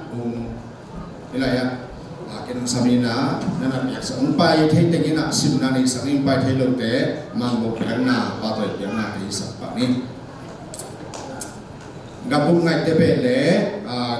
tebe kipol na evaisa te tumpai mangbo pianna hisani khuben jajani ahi somina Grace Baptist Church kanina mangbo khat Grace Baptist Church te Yom Thea, okay, le SKVBA Grace Panomo, I guess they Magong Sumna Datak Changina SKVBA te Datak Changina KSBA te Kikin Sakti mo ilan pante saki Grace Baptist Church pani Grace Baptist Church Chutopeng na kalimyam yama yung napi na laibi Van tungi pa pasirin zogam sumpan tipum za anga masapen dingin tonza kopi VBC panin Reverend Vietnam Hongtel manin ilundama iam tang mamahi tobek tamlo to in Vietnam Ordination Centenary Jubilee boy bi hong kham saka tupa hong pia topa tunga lundam ma na to igam iminam sunga siam pi tupa kip takin hong kizo pai suang na ding tupa puak komin i lungdam pi na lai pi kong piao hi upa gamung Church Secretary Reverend Daniel Paulian Church Pastor upa Chinmun Church President April Somilagiat Tunile Somilani VMBC Tonzan Nukame Azoma SKVBA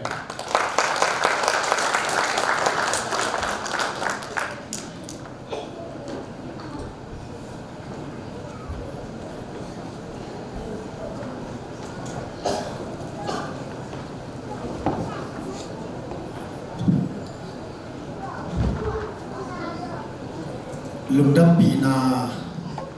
zogam pasian na semte laka ordination nga masa Reverend Vietnam ngai tebe ordination nga kum zakhat chin Vietnam Ordination Centenary Jubilee tul khazakwa som ni leni tul ni le som ni leni poi pi hong zang sa Pasian amin thang ta hen Pasian kiang panin ahong luang ding siam pitupado na le lungdam pi na to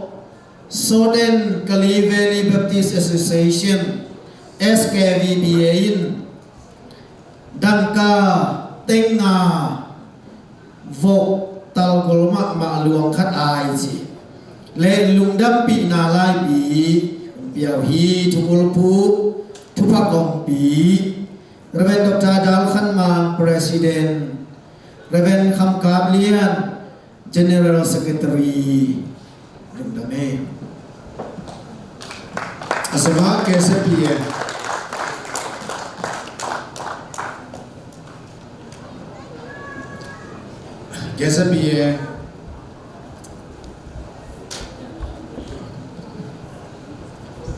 Asama Talek Patel Keging Kholai di nak TBCA pan Penjangina CTBA Jikapan Ali Jomi Baptist Association Reverend Vialnang Sogama Tuipum sa ordination na masape pa toy na labi Azat lakway pasyan na sem mi basahi Reverend Vialnang gimna tolna nanna sana simmo bosyan ale nol kin pampay na te tuang mak lechit lum kehelwa pasyan kam tan zainri in nakipyak khian na te hi tulkhat sakwa kiat kum seisu sana tui nakipumna tulkhat sakwa som ni pan tulkhat sakwa som li kolai sana tali na so dong nakana tulkhat sakwa som ni li tulkhat sakwa som ni lekia en sing lai seno sana pasyan kamal tutuk te na sinna tulle zakwa le som ni le ni Jesu telin Christian na suana ham to borsian na thokin chik lakka hong kiten sana tulkhan sakwa som ni le ni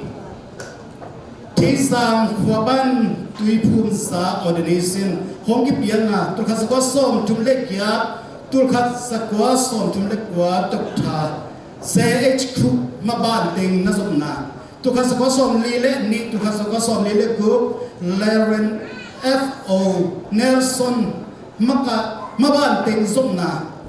Khosom Tunvala Nitak Sang Nupet Nate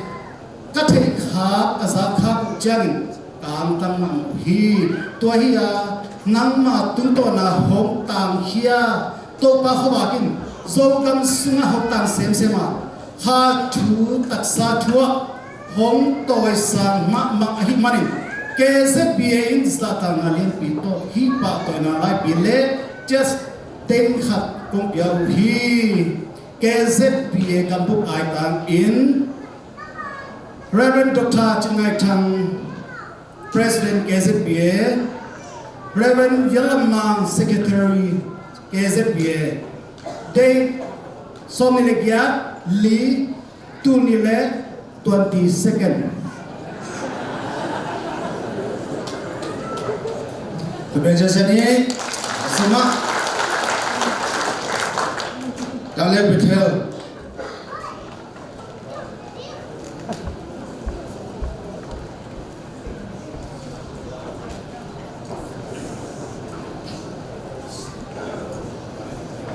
Akhirnya piana sana isami mana saya sekut Kali azamat TBCN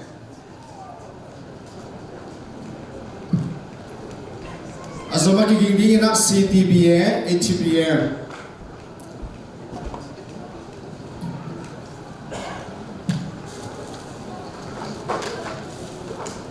Patoy na lai pi zomi te laka siam pisa pasyanin ong pia Reverend Vietnam Ordination Centenary Jubilee Kham Thading in Thupa ong pia ibyak pasyan min kapat masaw hi TTBA Kampupin Nahajam na uahi VOC P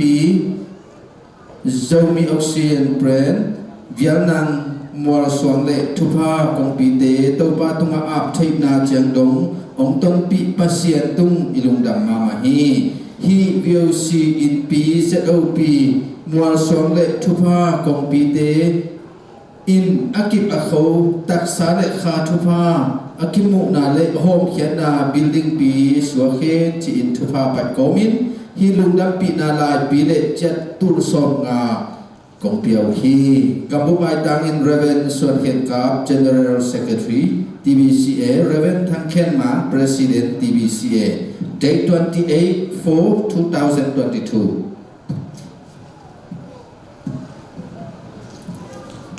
Kebiasaan asama CTBA, HBA, lagi simnok dan simnok kele, matam pending, mansai ding, tidak mai kesodan dah, ibu teng pai do dat dat dat jangan na.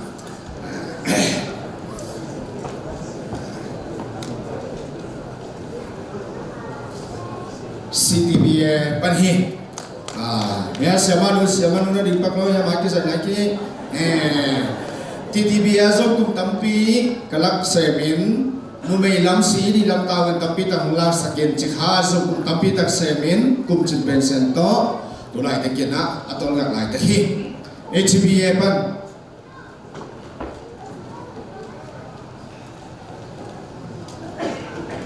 lungdam pi na lai pi Reverend Vil nangin pasien tu na sangin pasien na sen hongi masak na dung tuan le kham tung ngam buba pasien na se CMP ordination nga masabe pe ahina tung tonin tuin kum zatin centenary jubilee poi bi kham theta hi manin ilung dam ma mahi toy manin ko hele baptist association HBA zo ang tan ma manale lungdam pi ma mana to hi lungdam pi na la bi ne sum tu som na kong piao hi Ngambu pitangin level ng hekam President HBA, level Thanglet Group General Secretary HBA, Apple ni sob ni na niliat, tu ni na sob ni na niliat. Asama itu RNC Tawlen Zobiti Purborpi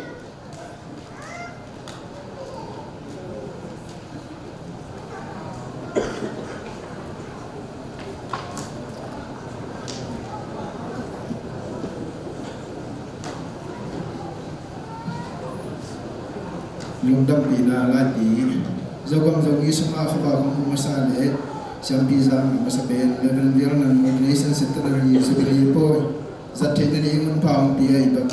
ibiak pasien tu ma lungdam na kawin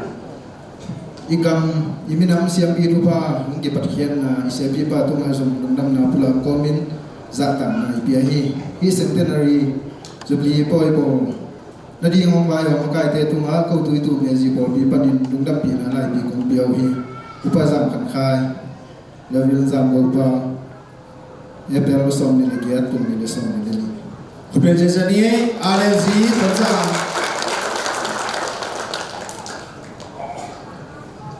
King Holding na Tawlen tentang ZBC ZZBA TBC TBA Singapore bi lungdam pi na lai kolin tu masalian som lenga anel som nga legiat nana sep na teu amok na hingi het lo hi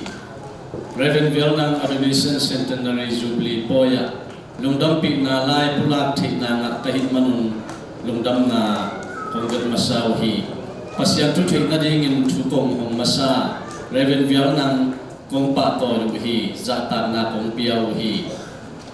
subthua ka ki tui to to pa ading gal hang pa khamang than me mang than azong agum ke pa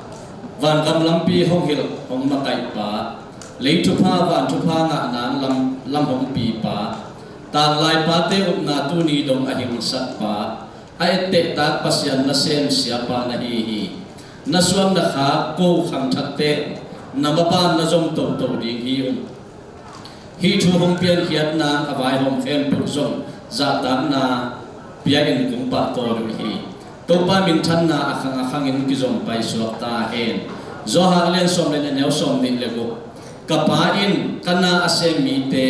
apa to ding hi achi hi por pi ai tangin Reverend Dr. Pauson da Senior Pastor RSG Ginsial Than Secretary RSG de apel som ni le giat tu ni le som ni le ni Semata oleh kebiasaan ini, oleh teman anak ingin sakti kena tunjang, subisi,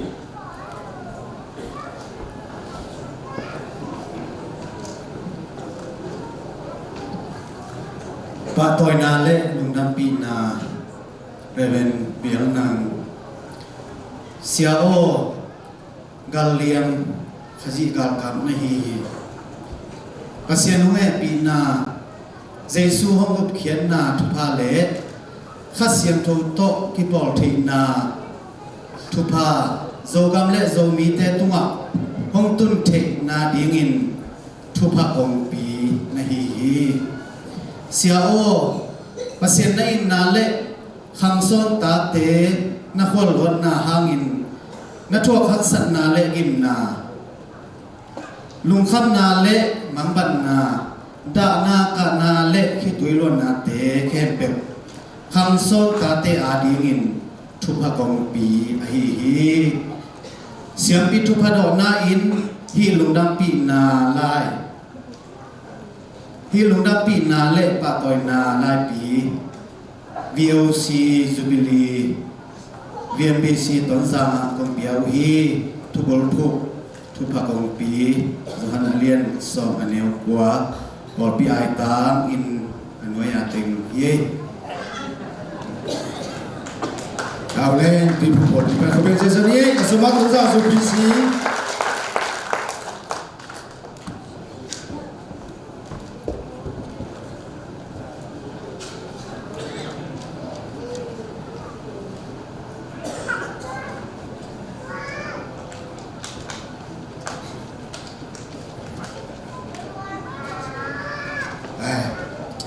Ata tệ này sáng nít lục đà ba mấy điều vào tung này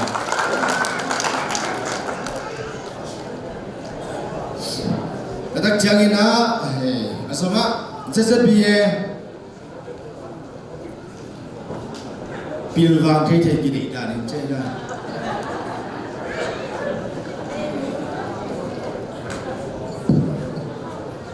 Zangam zomi ti phun po ki po na mandali Reven vial nang siampi zanga na kum tachin lungdam pi nai na hi lai pi le lungdam pi na ten khat kong piao hi ai sai nó mà nghe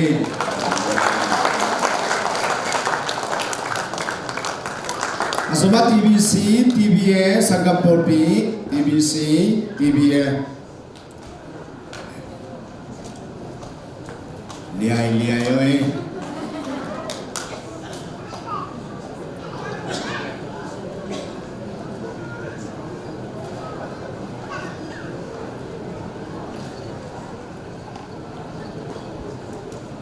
Hùng hòm thôi mình na avec những sim non cái lung đam pin là lai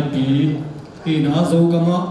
lung đam na thu hong tun zo siam pi za ordination na sa pen reverend viang na ku kha sa kwa som ni lini chi hi na anwai amai na set na teng le amun teng le kum teng pol khat ki at suki atom na lai wala tu in ama ordination na kum za chen jubilee tu kha sa kwa som ni lini tu ni le som ni lini Vietnam Memorial Baptist Church VMBC Tonzaka April 26 to 28 2022 sung ikam take man in Ilungdama Tadim Baptist Convention in hi Lungdam pi na lai pi le nai pi khat kong pia u hi Reverend Swan Ken Mong President Reverend Chang Swan Kin General Secretary Kebiasaan Asobat TBA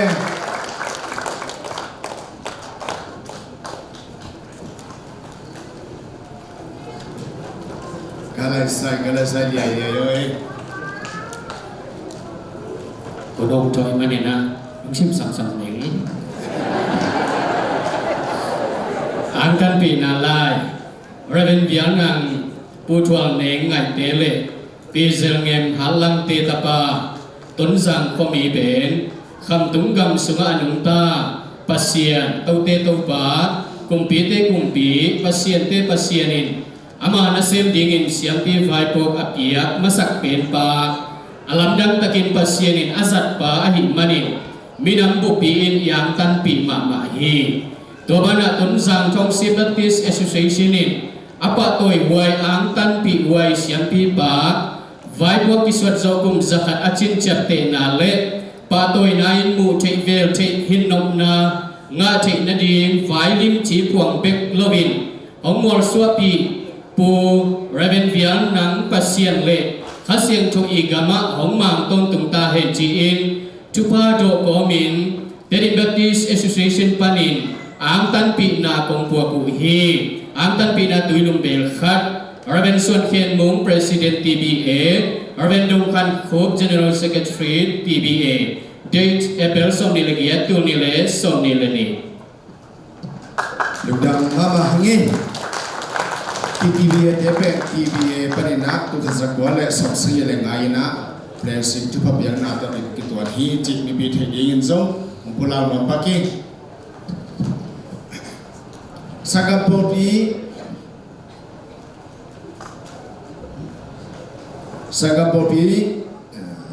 daki aki kingbingin na ZBCM Zoom pipan ZBCM MC pan ZBCA pan cibagina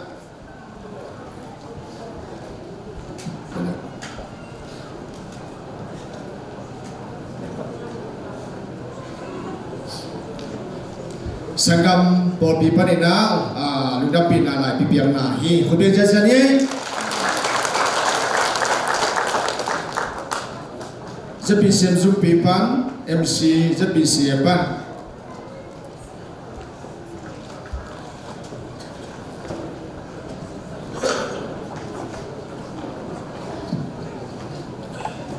Lugdam nalai pi epera sok ni legokan sok ni legiat tung ni le sok ni ni sun VMBC TTB ton zanga kibor leven viang nang siang pi zanga zokum zachin lungdan ko na poi pi reverend viang nang ordination centenary jubilee tul khaza kwa sok ni ni an tul ni le sok ni ni na pi lungdam na chapte 9 ZPCM gambupin sial talpi teng som ni le tul som nga man khal le hilai pi to kacham tu hi zomi khem pe tunga siam pi thupa athakin hong tung ta hen amen thupa kong pi zo galen so man neu kwa reverend khan go president ZBCM reverend dr ton khan mung general secretary ZBCM Khudbe jasani ZBCM panina Kuni taka ini di sial gol pempen kizongina tua kihom tengina pen lo ini di cizon lai panina jasa kiki apa anak MC ZBCM MC pan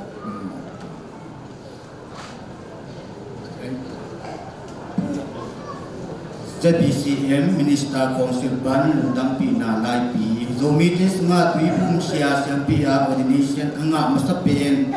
Leben Bialnang Ordination Centenary Jubilee Porthay Dingin Taubain Umpang Biay Manin Pasyan Min Ipati Siya Bialnang O Nanasep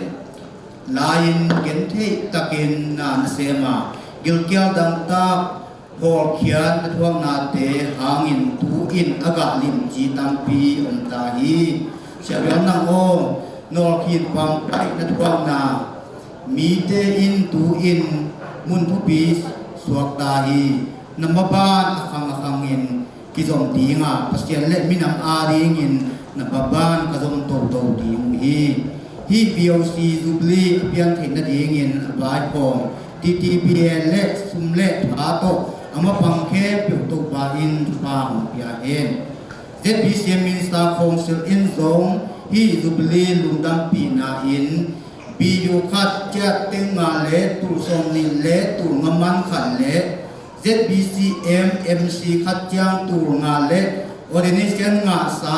siampi te in mi khat chang tu som ta to pa toy na kung nei hi sia biang nang na sem hangin zo mi te to pa in tu pa ho pia hi chi in Lungdam Pina Lai Pi kong piao hi ZBCM MC book ai tangin Reverend Hen Khan Go MC President ZBCM Reverend Dr. Ton Khan Mung MC Secretary Khudbe jasani api na kinalong namangi apa na ZBC epan usai na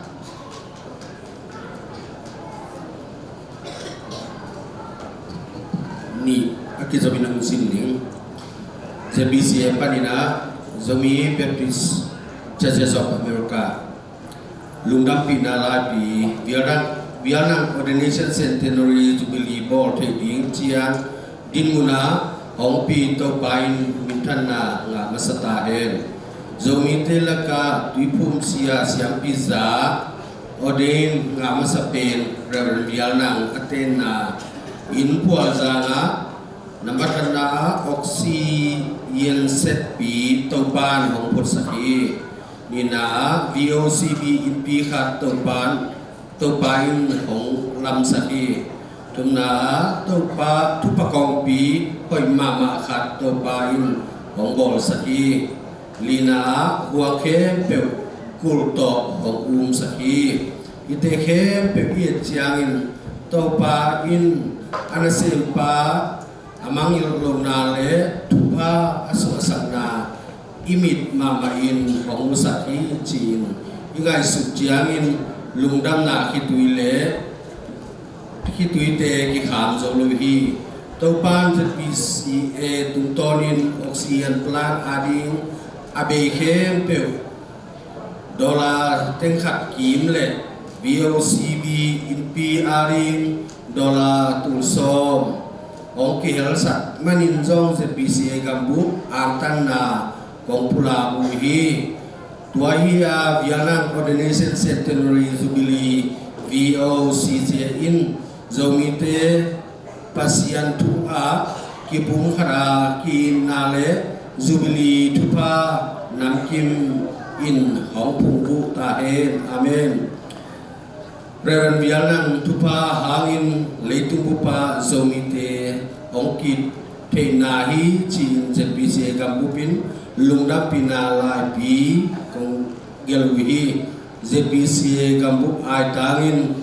Reverend Dr. Tun Chin Kap President ZPCA Reverend Pau Kang Lian General Secretary i masapin yung kemasapot ni Kemudian jazani kemudian jazani ji hong dam ye kin usa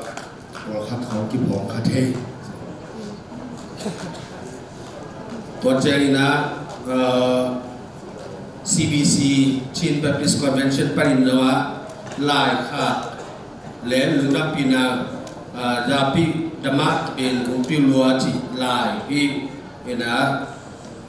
alai simnon seda dingina tengkhat to man gong tok piao hi chitwa isagam lungdam CBC ina gina CBC ipung pite tumpanina tu jong pai theni chi ilung bu ma hiya now OC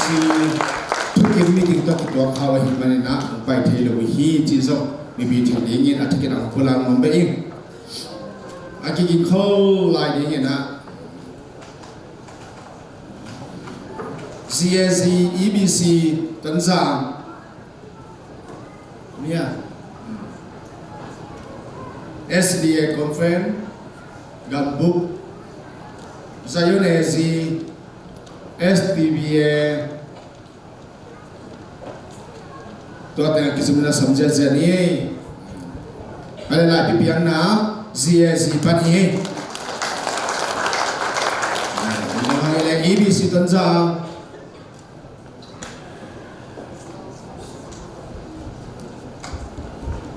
Ilaya SDBA tanzang cuma ben dan yung hal le SDBA idea SDBA internet cakap khap tanzang EBC body pan he lu da mai ale SDBA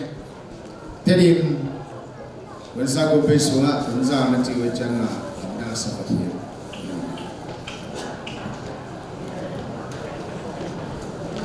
hey nasiai aking kolina sayone si SDA conference gambuk Tentative Baptist Association lungdam na lai pi zogam sunga tuipum siaza agak masa Reverend Vialnang Ordination Centenary Jubilee OIP ikam tek manin kasian happy na kapatwa SDB gambubin zong kalungdam mana ule isiapa kata tam na ul hi bel ka khasong de kham ni le lai pi kapiang hi ama hong ki pia khian na uile ka ka hi lamu kala khian na o hi hi to pa pasianin ikam ile hong no suak sak sem ta he amen tubul pu tu pa kong pi kaji songa STB kam putangin Reverend Dai Hanlang President STBA Reverend Suan Song Thang, General Secretary STBA, April Song Niel Yatuni Le Song Niel Ni. STBA Trimpan He Kepensasani Sudah malah hangi STBA Conference Baik saya lezi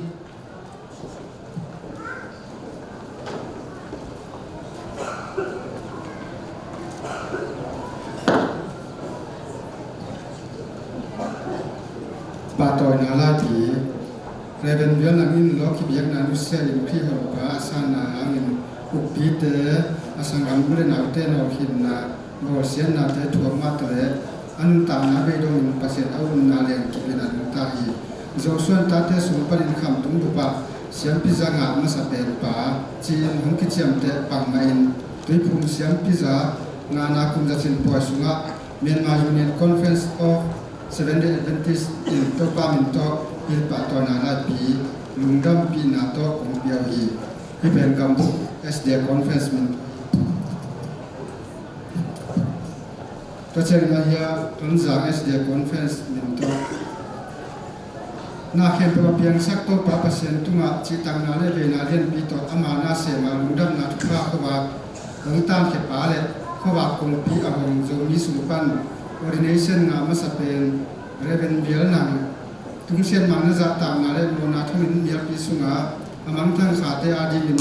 nanung ta na nang sun ngam za donga nung khwal na te mil mi ngai lo din hi ong piang sak pasien nei na le na sun nga thum to pa kha a zui mi te nei na te khem pe angin ko ton za es 7-day Adventist conference for pin pa to na la pi kon piao hi ani ben tu ni ma yak ba Kepensasani SD Conference Gabuk Aile Tunjang SD Conference Panhi Saya lezi te mau lai pim kha kena tua ilaya sini tatak jangina khale na pidai lu dam hangina Bible Society le MBC panena tua zomina ven thapau lem langin amang te pusai na biak sakhen na aman sinding sa akilon ni so sim sak la ren ta pa lian mangin hilaya amin che nana ding sai sai la na ni na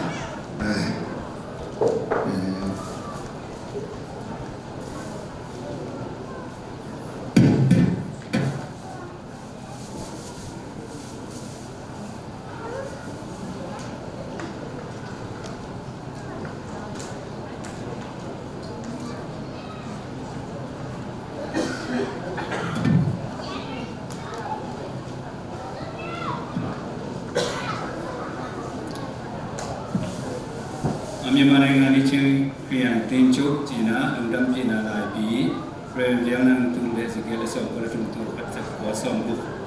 Zomi dia semua ordination nggak masa pen Reverend nang ordination centenary jubilee together in Reverend Kim JSTTBA yang pan sang nalai tengah lungdamin angkang mamaing hisungin kolam kaun angin mimalin pai telo kai manin. Di lundam tinalai pi kung kaki kri sunga tu upi kem tu babasian minta upi hi Reverend biang tang tu tampi kri ke hi Reverend Koilam tang General Secretary Bible Society dan Malek Reverend Tang Suan Kim General Secretary DDPA te tung ton in Reverend biang tang tu tampi te ka kai manin lundam ma hi Reverend biang nang ta na tung ton in zomi te adin ke mamuna kamal so kana Reverend biang pen zomi te adin in asian tu ongil pahi ni na Reverend bianan pe zomi te adi ngin leitung tu ongil pahi tumna Reverend bianan pe zomi te adi ngin tilnaram ongil pahi dina Reverend bianan pe zomi te adi ngin kimakai sia ongil pahi ma Reverend bianan pe zomi te adi ngin Christian nuntak sia ongil pahi ku Reverend bianan pe zomi te adi ngin leitung nuntak sia ongil pahi sagi Reverend bianan pe zomi te adi ngin nasep kalson sia ongil pahi Giat Reverend bianan penzo mite adi ngin mailam tu amukol pahi. Gua Reverend bianan penzo mite adi ngin tupa ongluan kian na pahi. So Reverend bianan penzo mite adi ngin ordination anga masa bahi Reven Vial nang in unta na sunga ite khak lo thu tam pium ding hi bang hi zong in ite sun te ilung ngai ki jangin ete ari in kha thu le le tum thua pa hi na phok ton tum ding in phok ton tum ding in tu bi ka sama ma hi toy manin Vial nang ordination centenary jubilee Hong Pian Hian na ding in a bai hom sian sia pa te upa ma kai te nu le pa te sangam ne na te thu mi ke tu te tu bi kong sama ma sa ta na le pa toy na kong pia hi lo te tu ma pasian thu ge ni da na ma kai ma sa te u kun amau te nu ta na le asi na sia te u ngai sunul la amau te na bang na ne na di na chia mun ne bia Hebrews ale so ma tu ne o segi nu ta na suma hak sak to na le wal so na pen ton khom ton tu hi nun ta na suma haksan na thuak lovin na wal so ale nang maya haksan na thuak omi chi thokin nun ta na suma haksan na thokin wal so na nga ke ya le nang ha ka thuang na hangin nang nu nga te in wal so na nga ding chi thokin Edward Jackson 1887 New York Chris Sunga Tangjin Lian Reverend Dr. General Secretary Myanmar Baptist Convention April 2022 MBC ban biang na MBC ban apen kita masih support juga lah. Haleluya, mama yang kupen saya ni MBC itu ban Myanmar Baptist Convention kalau kamu tipu kipol na yang pipen panena sudah pina lagi. Myanmar yang saat ini The Bible Society of Myanmar sudah pina lagi. Sosuan kate tangai biang na pan Christian na ak kikel pe kilowin pasien sem tulpi attend pasta digin khai chima sa pe na hi Reverend Vial na ordination ki piak so kum zakat jin lungdam ko na poi pi na pi takin kong lungdam pi pasien ni sosuan kate chupang pia hen la akang hangin ama minam hi na ong kip sakta hen pasien ni sosuan kate chupang pia hen la zogam khena pasien gam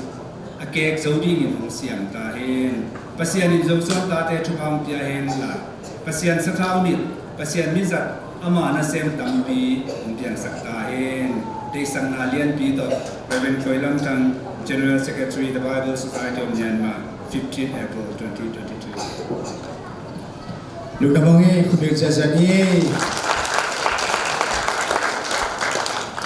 Dia team noi Christian Fellowship hakapan Maya lagi hak hi jitwa bibi ingin khal kopi yang jim noi Christian Fellowship te antan nalen dapi nalai pi hia Reverend ngim khom niang pasla CCF hakha upa vekson pa president CCF hakha upa dong suan khwal secretary CCF hakha Lalu usap khalo om khaya tamu okay cái sinte một lại luôn và bây giờ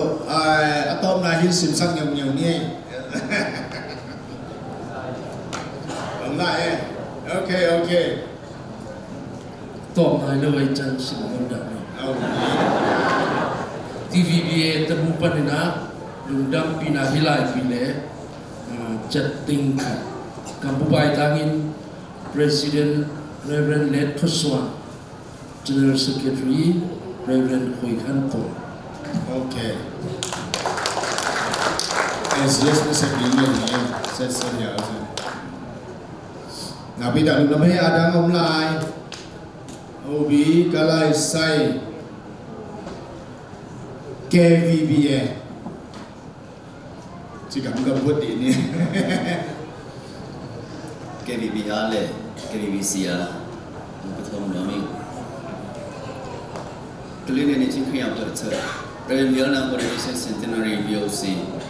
Cuma jago som ni leni, dunia la som ni leni. Angkan lungdam na live bi. Zogam zomi Christian dia na Siempre sang masa pen tunzang kopan Reverend Vial na Ordination Centenary. Omwak sa tang tuanay posian. Amin kapat masawi. Tang tu sutin kang son te jin trading. VOC Mumbai Home TTBA Gambuk Tuma Lungdam Kakabuhi Tubul Pu Tupakong Pi Joman Alian Samaneo Kwa Ahi Bangin Zogam Zomi Sunga tu chim hoi akip e lak sem na ita hen iten na leitangin thupa nga ta hen abukim nun tang na thupa nga lo na ita hen chi lungul na to hi angtan lungnam na lai pi kong piao hi KVBC ngambuk tangin Rebellion Ken Pau General Secretary piang ni epel som ni le ki atuni le som ni le ni Jubilee Service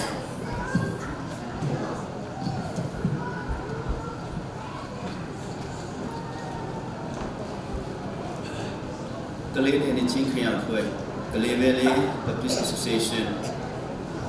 Reverend Vietnam Coordination Centenary Jubilee lungdam na lai pi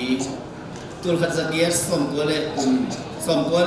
tul khat zakier som kole thum ma suwa tul khat zakwa som wokumin hongnusia zogam chiste sunga tul khat zakwa som ni le dikuma tuifum za ordination honga masapen Reverend Vietnam kum som bukle kum sagi tukumin kum za hong jingta na hi manin ipia papasien min ipati Zomin ama ingin coordination khai chiman ha na so a siam piza nga zo kumza na chinna wang in leitung buk a lungdam na thupwak ingin zomi pasien na sem tampi siam pi thuha na hong sang sakhi zomi zoga mole guam abo to pa pasien na sem na hitbangin hong phokin akhangin za ta na kong peton tungli muhi ani tul ni le som ni le ni April som ni le guk som ni le kwa Tuesday Friday amun Vietnam Memorial Baptist Church tunzang mil zogam alim pen to siam pite ka wak binga keima hoi na hangin kamite alung kim ding hi Jeremiah alian som thum le khat aneo som khalli coordination nga kumzatin lungdam bina to Reverend Sonen Mung President Reverend Ningkan Go General Secretary Abel Kunila Somni Leni Kalimyo Kupejazani Azumat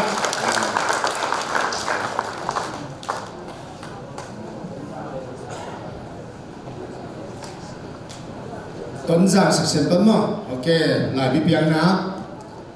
Tuấn Giang section section nghe kita mama nghe Azumat Alai Zai Just yes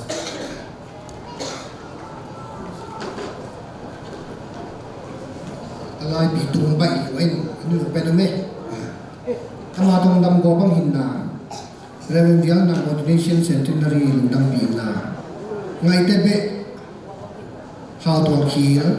ton jang khom ni pu lingo tapa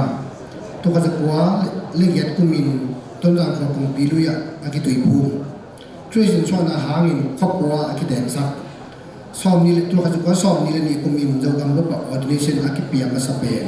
Reverend Vietnam Coordination Centenary to ka zakwa som ni le ni pan tu ni le som ni le ni tu ni le som ni le ni April som ni le pan som ni ko sungin TTBN te na to zo mi su Paul ki dei nan lo in pasien min than di ngi ke bol chia zo mi de la lam ki bol na ZCLS in na pi lum dam pi na to la pi le sum tu za tu ki pi hi tu kha to som le ni ordination duang an ban zo gam ko ma thang sa se vian na ngoi ordination kum luang ki dei centenary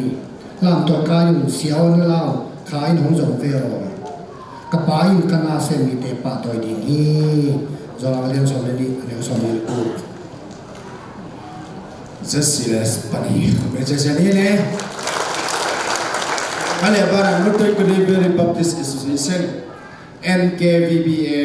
panlundam pina lahina upa dusangin President NKVBA Reverend Hau Khan Pao General Secretary NKVBA namauzo pai mama mai na vai le pi khat ne mai man ki han zo lo hi ai zo hin la ya lundam pina lai pi hong kha bi hi chi mi pi thim yen pula mo mi khai le lundam pina le ang tan na le song me mu ding association tom tom convention panita le or pi te tom panina hi bangin khat kiwa pin ikipa to na he pu pasian min than na hi ta he na ya le song patoi na ting sarsak president tegel so imun tua mungjo sakput na di imun thei saking napi na kena lungdam hang tui na numete lampan ina hizubli boy piak piak ni nga akhir ta sau thuni nana omen khatna ta nupi khatin papi khatelo nupi khatin ama supanin ta so pan atung siap anei te patoi na pele hang chi lungdul na hone bina hi zubli boy pi sunga yak dingin chusok na hi chin cha sai hi bahayam chi le puvial na ngin son le khak nein a hi zongena i huta ilo thi imita imuthi de kham thak te sunga in mang lo mang in tak te chi in mu mai te lam pat han chamuna o bang le chi na ta so pan atung si ane nupi te pa toy na peni chi na tua pa toy na hulle pu yang nang pe mi pil mi siap kha ha hip pi ma zinai hip pi ma in lai ka santan tanin en sing lai sadu sanga azinai khitin atanai khitin boy falai hi chi pe atang chu the hi mane nu mai te ram pani na som bang le china ei ti ti be kam sunga nu pakop digari leitung boy anga te pa toy na pe ni china chu so na u a hi mane tui na nu mai te na hilaya pa toy na pe na nei di mu hi ama ri sumin da samne nu mai te pa me ngo upya saming na president le secretary ke ni lai pan samja ja ni ngai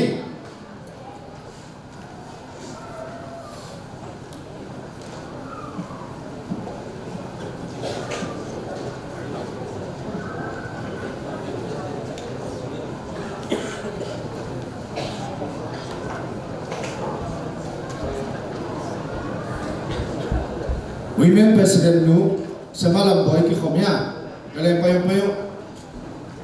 nu ge pe sak sen jao ningi ngai to nama ka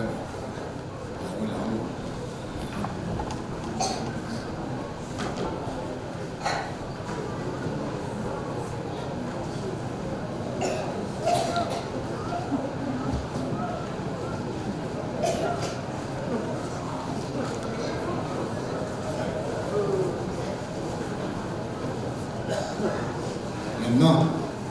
usap sak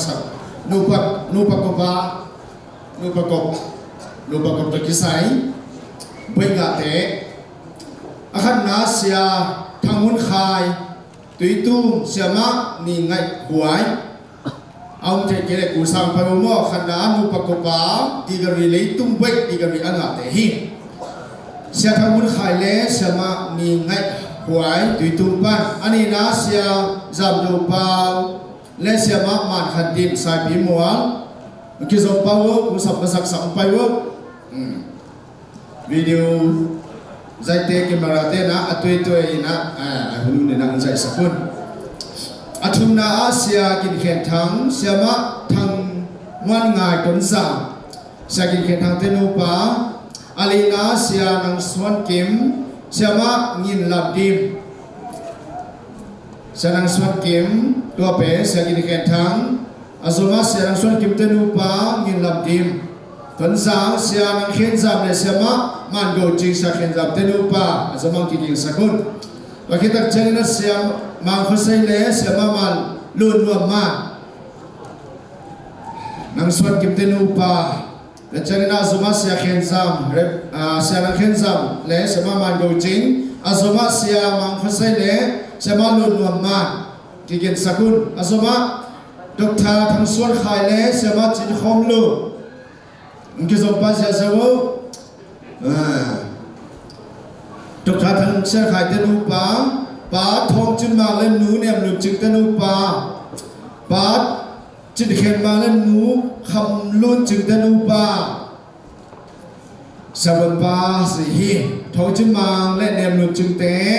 ta thak chang ina ba chin khen ma le nu kham lun ching te nu nem lu ching hi lai sa ka nu anu pa ni te pai se sa kala sa kilom lo to ni hi wadi de hi no pa ko ta yan we ti ti su kem te hi ne pa chin khem ma te nu pa nan selua hi pa chim do khwal le nu jing suan hu te nu pa asoma pa kham chin thang le nu ni ngai ma te nu pa leng se zo ala ip kia e kila mang leng e asia pi chi khem ma te hi to pe pa chim do khwal nu pa pai no hin te pa kham chin thang te nu pa ni ngai ma pa mang nun sang le nu vùng xiêm muang te pa kham chin thang ta pa hi nu le pa te boy hin che pa mang nun sang te nu pa asinu vùng xiêm muang lại cái sẽ phải giáo sen ai chỉ sẽ hi mang nun sang te tang ina sang te pak ni quảng pak này ông lâu ấy anh em sẽ cái chuyện tàu về là đi he em được thao phong khăn khoan tên upa pasta chừng khen luôn em được thao phong khăn khoan lên pasta chừng khen luôn he sẽ hiểu xem aki khôn đi na do tu khai tên upa aki khôn đi na zamuan tuang tên upa aki khôn đi na chầu bọc tên upa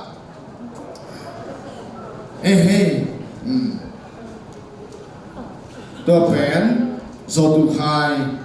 เตนุปะอามาแบบนุปะเฮโลมั้ง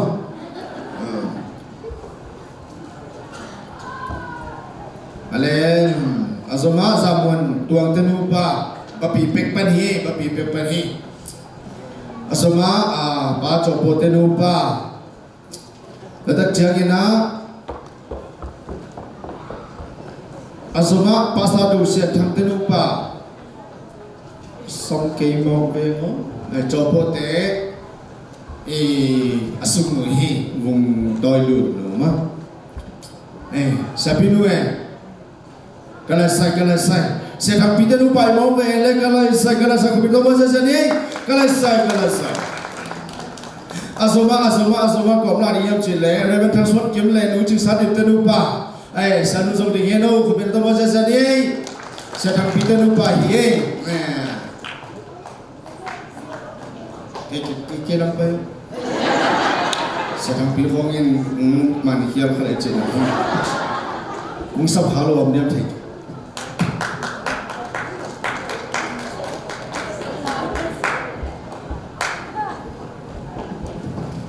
asama pa thang se piang te nu pa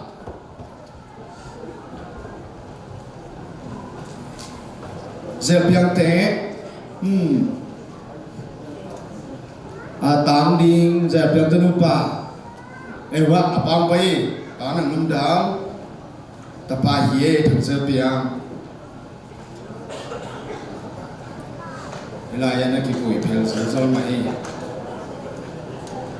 ale asoma ta som pan atung si anei nu pi te pa koi na hun di hi nana kiki kholo le nu zal go niang nu ni kho ha nu ge za chi nu pum ngai niang chi da po sam de he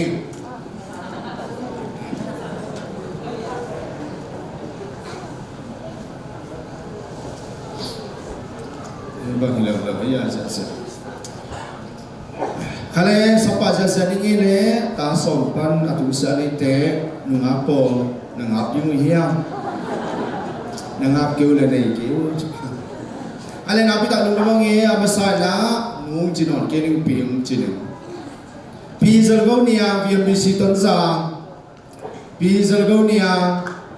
sia kapin ye kala sai na pita lu bang ye undam pilai hati hazo lai ama sun sok tan mutapa te to pa pa dia sakhi ani na pi ning kho ha vmc ton za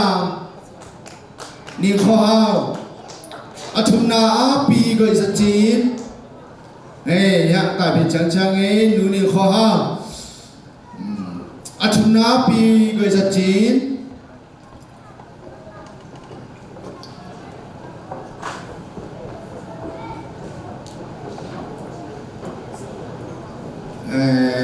na pi ta lu da mangi nu ni khao zong dam pi lai hi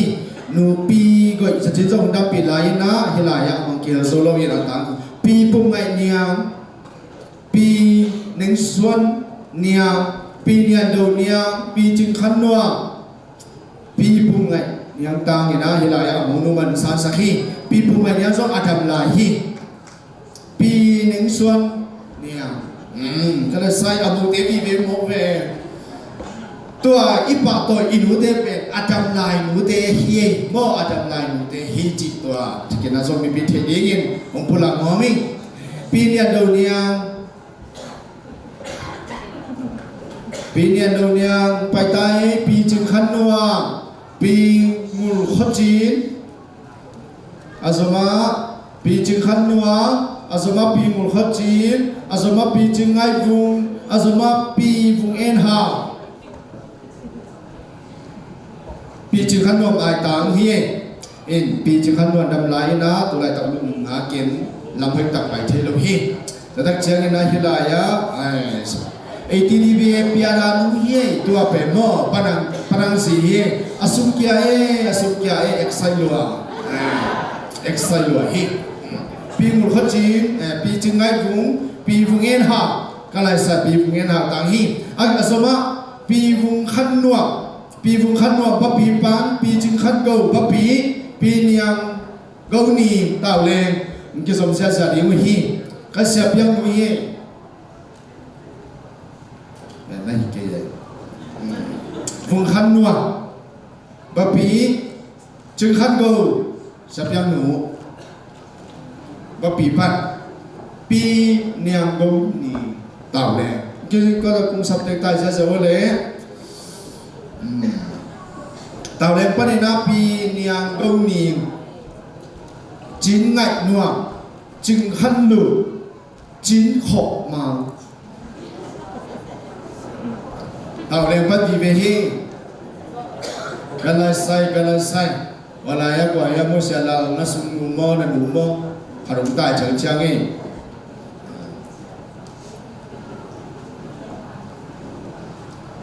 Emmanuel Talek panina pi ching ngai vung pi dân ngai don túi tăng sang pi niang đâu ching niu đào khai pi luan đầu niang luang el tai giờ giờ ấy lục đam ma hàng ấy pi ching khom tim túi tu pi bùm soạn chừng túng tòa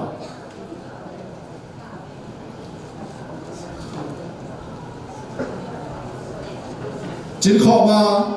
khá việc sống kỹ kiên trì chính khó mà tạo lên nghi sáng nay thôi nhá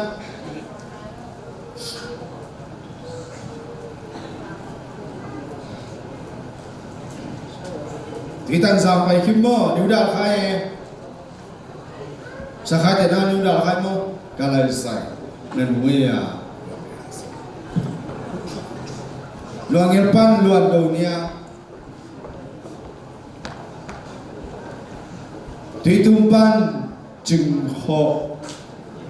tim cả lời sai nên mơ con nào sổ nu hak tam ma ma ye tua sang pen zong nga la hi chong ya pasien i thi pasien jata khi pasta tam wa lai pol pi chan lai mo wa ta sam ding e pi pum suat ching kala sai sa ka pi nu ye sa ka pi nu na lo so ma nak ching ye so na ka pau hi la hi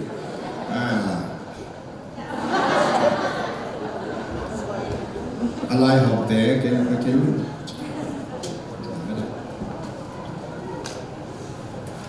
tuy nó apa nak kalau sanya ya kalau masa cái mình cái tung từng cái tay VOC itu kisah patoi nak yang nak di sakti hiang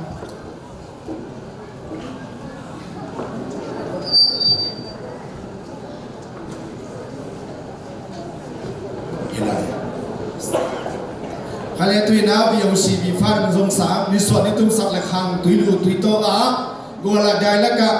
phobot kholum la ka kholu khodam laka che Halloween VOCB MP ading in hibang Jubilee poi pi te kham thega ding in nisa khasa thuakin cycle moto te tuangin igam ading in angki pumpia ipasla te ipopi mi te tuni na ilundam tu na in lai bi khat pele hang chi hipial hibek mai hi chi to athakina umpula noming na pi de kina lundam hang hi pa toy na lai pia saking na TTBA President Alai Simnin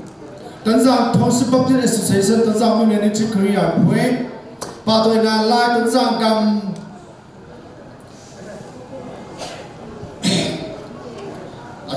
Tuala Kibak Noi Himanina Adani Nang Simni Him Tanzang Gam Tawling Khwate Reverend Sunday Chinchas Pasatawling in TTBA Gam KSBA Gam Le CTBA Gam Sumtinga Vialna Ordination Center Building Siampi Pilam na dingla VOCZ Jubilee Tangko na nungki piakyan na hangin VMC Tanzanga Kibor Vialna Ordination Center Jubilee Boya Patoy na Laipi Kumpia Wahi Tubul Putupa Kumpi Zon So Kwa Gapu Bai Tangin Reverend Chiket Kai President TTBA Tanzang Reverend Tanson Kim General Secretary TTBA Tanzang Nimi Somnile Gya April Kuntune Somnile Ni First Day Lai Pipiang na TTBA Chairman Reverend Chiket Kai Yin Misa Tingi Ani na Tubenja Zanye Pastor Yang Sanchi Tuitum Tuipum Porpi Amai Fajum Nare Gospel Tangko na KSBA Gam Sulteng Le TBC Gam Sulteng Kolsang Le Tedim Gam Sulteng Hi Atunna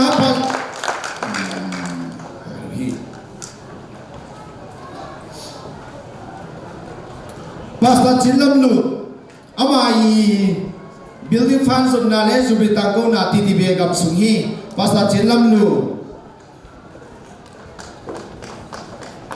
Akizoma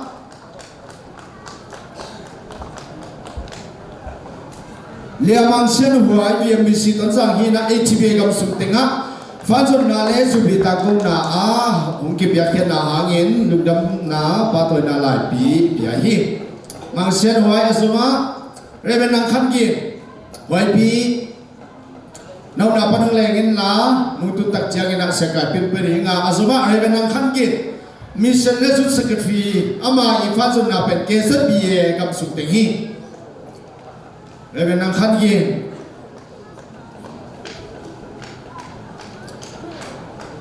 Lian yang ngai Havia BC Tanzang Fansom Nale Gospel Tangko na Zubitangko na TTBA Gam Sumtinga Siapa Sekai Bito Kitwa Wihi Nuam Sama Wihi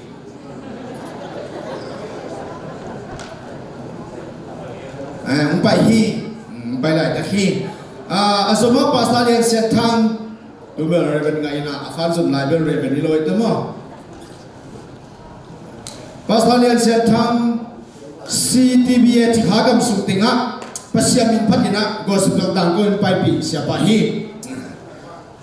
Napi tak Lung Damhang Lian Senwan Jing Betel Zomi Baptist Tale Chikagam Sumtinga Aman Fanson Nale Jubilee Tangko na Nesahi Ama Om Laile San Sakela Mon Kele Atang Khatina San Sakun Ama Kasa Nahi Keve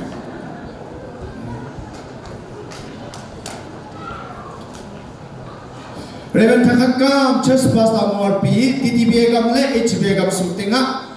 Jubilee Tangko Nale Building Fund Adi Ina Mang Papin Siapa Hihi Citua Humpulan Moming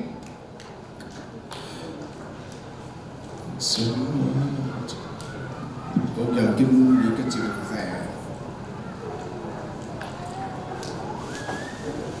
Reven Thaksa Sang Mission Lesut Secretary Kum Tuni Le Som Le Kwa Kumina TTBA Gam Sung Le TVBA Gam Sung Tenga Fanum Som Pi Le Jubilee Tangko Piahi Manina Patoy na Lai Pi Ipiahi Nang Akso Kole Pastor Dim Lam Kim Betel Zomi Baptist Church Tale TTBA Gam ZZBA Gam Sung le Malaysia Singapore te a Jubilee tangko na le fanzon na ne pi ahi isiama nu ahi hi ya le sanwan chinga di zong dale parina sia te kwang kiel te msa pang diu vai sa pe mai Pemukir kita ulan ini, tentang gam sungai, tapi semua melu dilai-lai mo, nasa ibe cit mati ini, kalau saya umpai, HPA gam sungai siapa bido kabar pilih amau, nak kau hotel lu kau nak lakukan nak hukum kau hiang.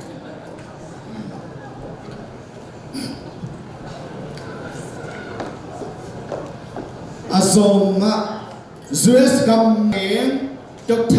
Tinin Viana Ordination Center Building VOCB Siampi MP Kompi Adi Nungi Piakian Nale VOCB Huang na Dingin Fan Nuzompi Na Nungi Piakian Na Hangin VMBC Tanzanga Kipol Viana Ordination Center Zubli Poya Patoy Na Lagi Kupiaw Hi Kapukai Tangin Revention Kai President Reverend Tanson Kim General Secretary TTB Tansa. Ina hi internet panina na nakari heo. Tom na ko gyal dong kipeni nyunge. Reverend Tanson Kim General Secretary TTB Tansa. Viana Ordination Center Building Siapimpi Kompi Adi hitale huang na di tea. Asuna sa tilongin nung kipyakya na hangin. VMBC Tanzang Kibol Viana Ordination Center Zubli Poya Patoy na labi kubia wihi Gabu Baitangin Reverend Chicken Kai President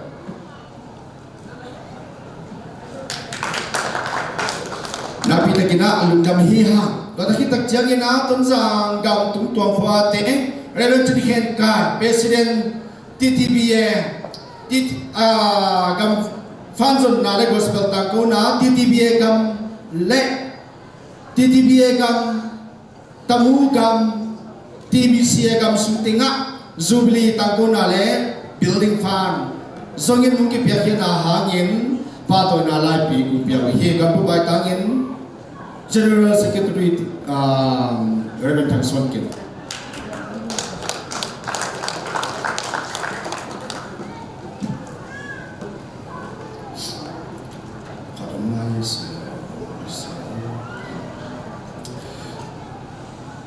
Yenaya kei kuling ke ham ke cile kalom tena along thelo nang ne nang ron ki pia kuling hi jiwe tak janga Reverend Tanson Kim General Secretary TTBA in TTBA gam SSBA gam HPA gam Malaysia Singapore online internet US Japan Korea Austria UK Norway KVBC TBC EBC ZBC ten section not 2ZBA gam sungteng le gam sung gam po pi ki por na le mi mal te tunga Viana Ordination Center Building Siampi Pilam na ding le Viana Ordination Center Zubi tangko na makai di mun lain nung ki piake na hangin VMBC Tanzanga ki bol Viana Ordination Center Zubi poya pato na la bi ku pia hi ka pukai tangin Reverend Chicken Kai President TTB Tanzanga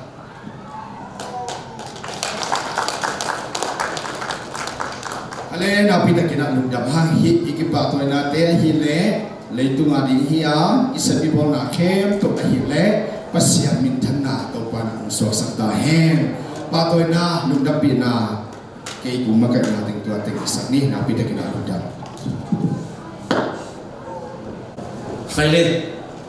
ko mai na ma teng building ding ve no la tu ve chin mo delegate meeting na ihun to cha kha bolina aban zom ini chi thei la lo ai che na thua ke kai mo zom so ni tôi na la sen tho sin na sum pidon na di na la sen tho sin na ai zungina thunget na hi zungina revendo khan khu GS TTBA ina ngai tinga sum pidon ding te mai la hong pain sum pidon na moni sak ding hiam sum pidon sung tengina tôi tum khoya le hallelujah chorus tôi tum khoya chỉ mà san ni hallelujah chorus pen den jang san kini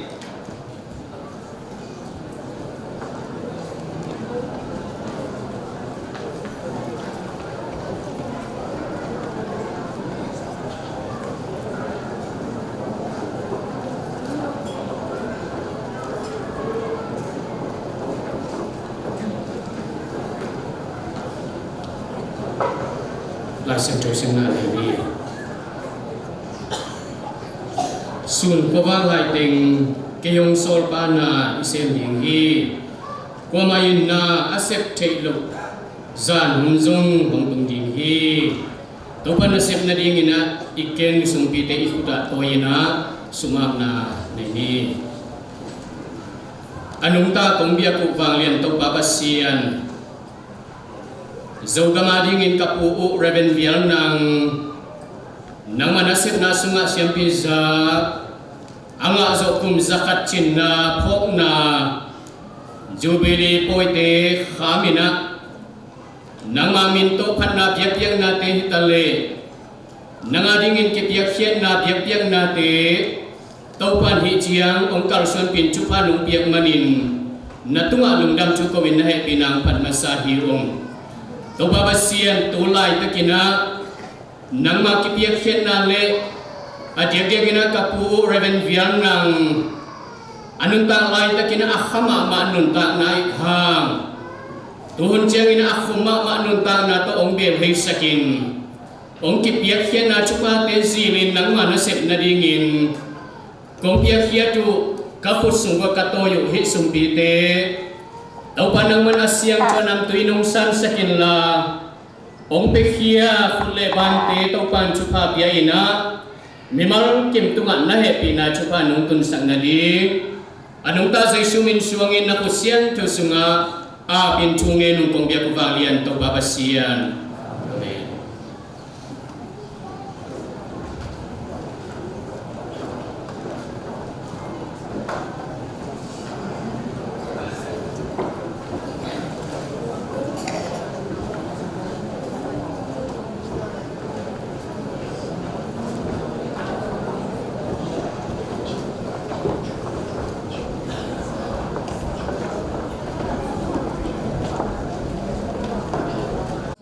gồm cái gì biak in pi hôn na đi ngã khúc tô pa phong na biak in pi đi đi chỉ thu level biak này asa siang na angai sum na te gom khomin ngai sum na tam pi thôi na to ma pang na apho la hi chỉ na tua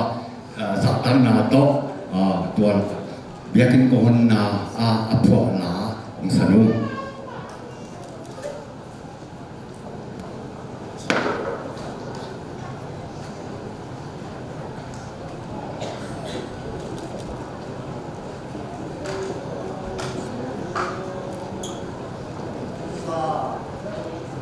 Hãy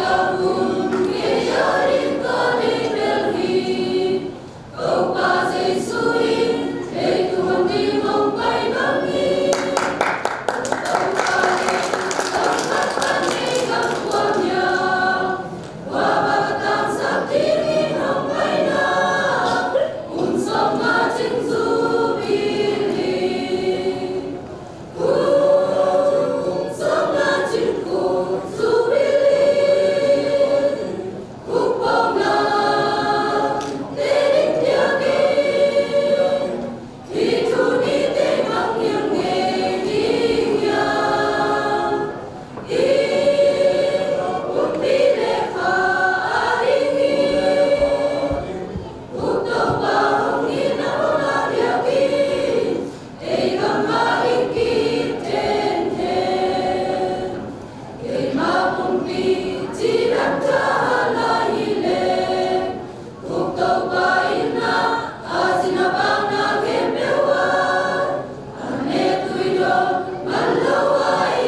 Kali Hallelujah chorus sin ngi pe ma nu me ya pai swat te hila mang ding di el tu te hila mang ding di pasal un te wala mang ding di athena te hila mang ding di na pa tan nu la mu tong kan ne pe lai ko tanga ro ma ma ve ge ding ding gi khai tai seng mu ten chiang la hun jang mun pi sang ding le ben tok ta gi kan ko la mi so tu le ka to min atwa king na again ke khom khale mo atwa king na ken dai la khom ben dei ji da ke yun i hun ma tan ko ki lu ven lo ji da ke yun lap ji yan ke la mong nga un tu ni pe hila mong nga hila ma el tu hila ma pai so ni me te hila ma ong kilom ha el tu te hila mong nga Tena bang mo, hila malam ni, hey ha, hey ho, abis dengan maya, Atau malam ni lalu tadi pasal tadi hilang golong ting mangkop dulu, pasal abis tato mo kami, kaya tu na Hallelujah chorus band.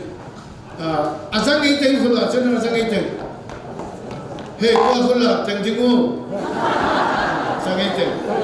Isak ngena saka isak teh sasa sak tingum le limo. Hallelujah, mabang zakaya. Mali le lak sabet lo. Kali tu cina hallelujah kisah nale. Mimpi pete tingi sehwe. Ajar lagi pete ting mangni dia semua kuah ke pete bila. Ingat nak pipi seding mo. Hei, ken. Mimpi nak tu nak betul betul nak kau dah jadi dia nanti. Ama asin tang sama macam mo. Ini sia-sia je dah. Kali, lagi mana le? Hallelujah.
Jubilee hun pisang ring per level to target kan kual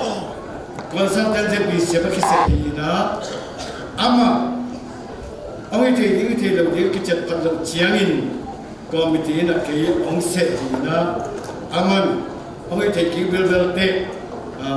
again na bang kenin saman pen video tu ka zoom channel lem nin video tu tak pen lem lo cikaya mo in ka ku te ciangin na ang boleh milis som tum le khalle set kan som le alang le set set tum yani mo in to khit yang la ken athulu dang khat pe thumasa to man gen dina sia thom mong lo ngone changa abang thuthum athulu teng ben gen di ta mo he to ten lo hon sa sa ta pu Reverend Vielnang siam pizanga zo kum za chen na Jubilee poya tun zang khopia hong pai ulen naw nule pa kwa machiat le online media tom panin azason zo mia kwa machiat jaisu min to kaum na England Oxford panina ong no setting pa pasien kyang pana hong pai thu phanam chin azangai zo mi khem pe le imen nam bup tunga Jubilee to ton khomina ong tung ongom ong kip den ta hen pumpi kongom che lo hangin video panina tu gen thek na ding vayong hom sak hunong pia Jubilee vai hom makai pi teng khem pe tunga zong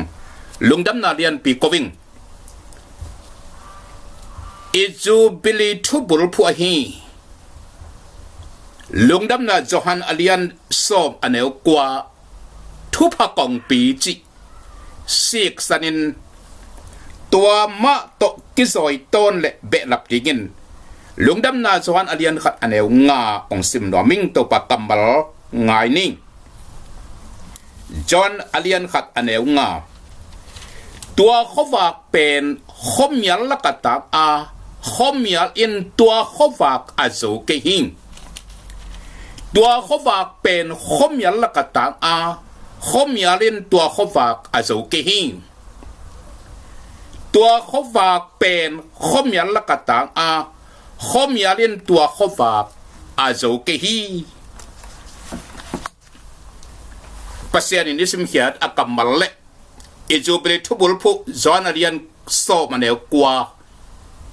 thupa kong pi chi kamal te sakin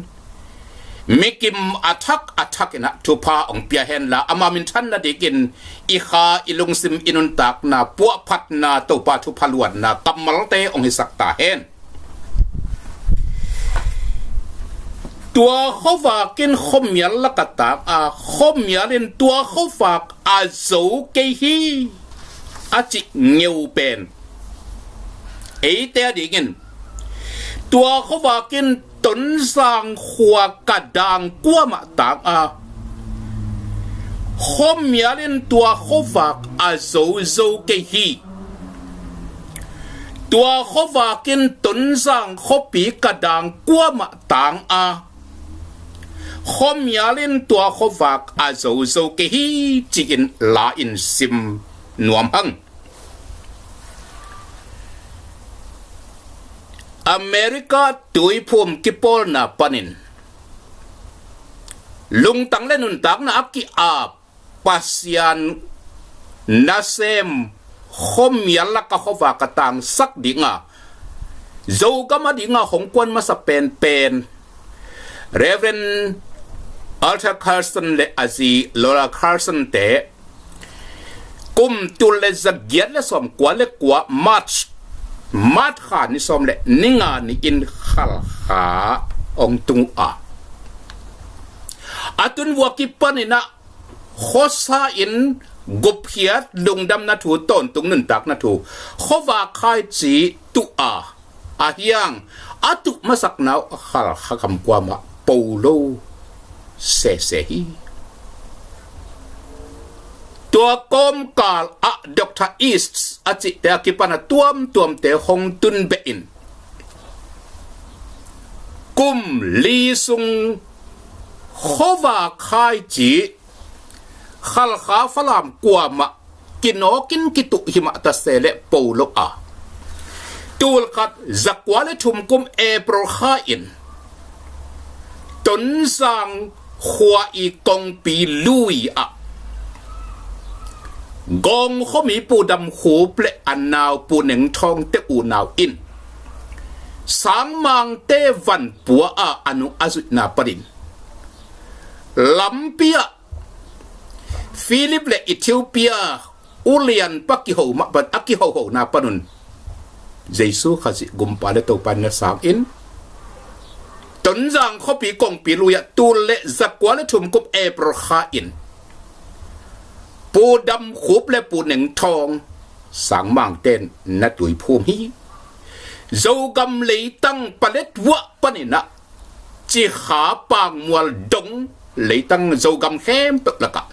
กิตุยภูมินามุนอเปียนมาสักนาเป็นนินตนจางคบปีกองปีลุยไอ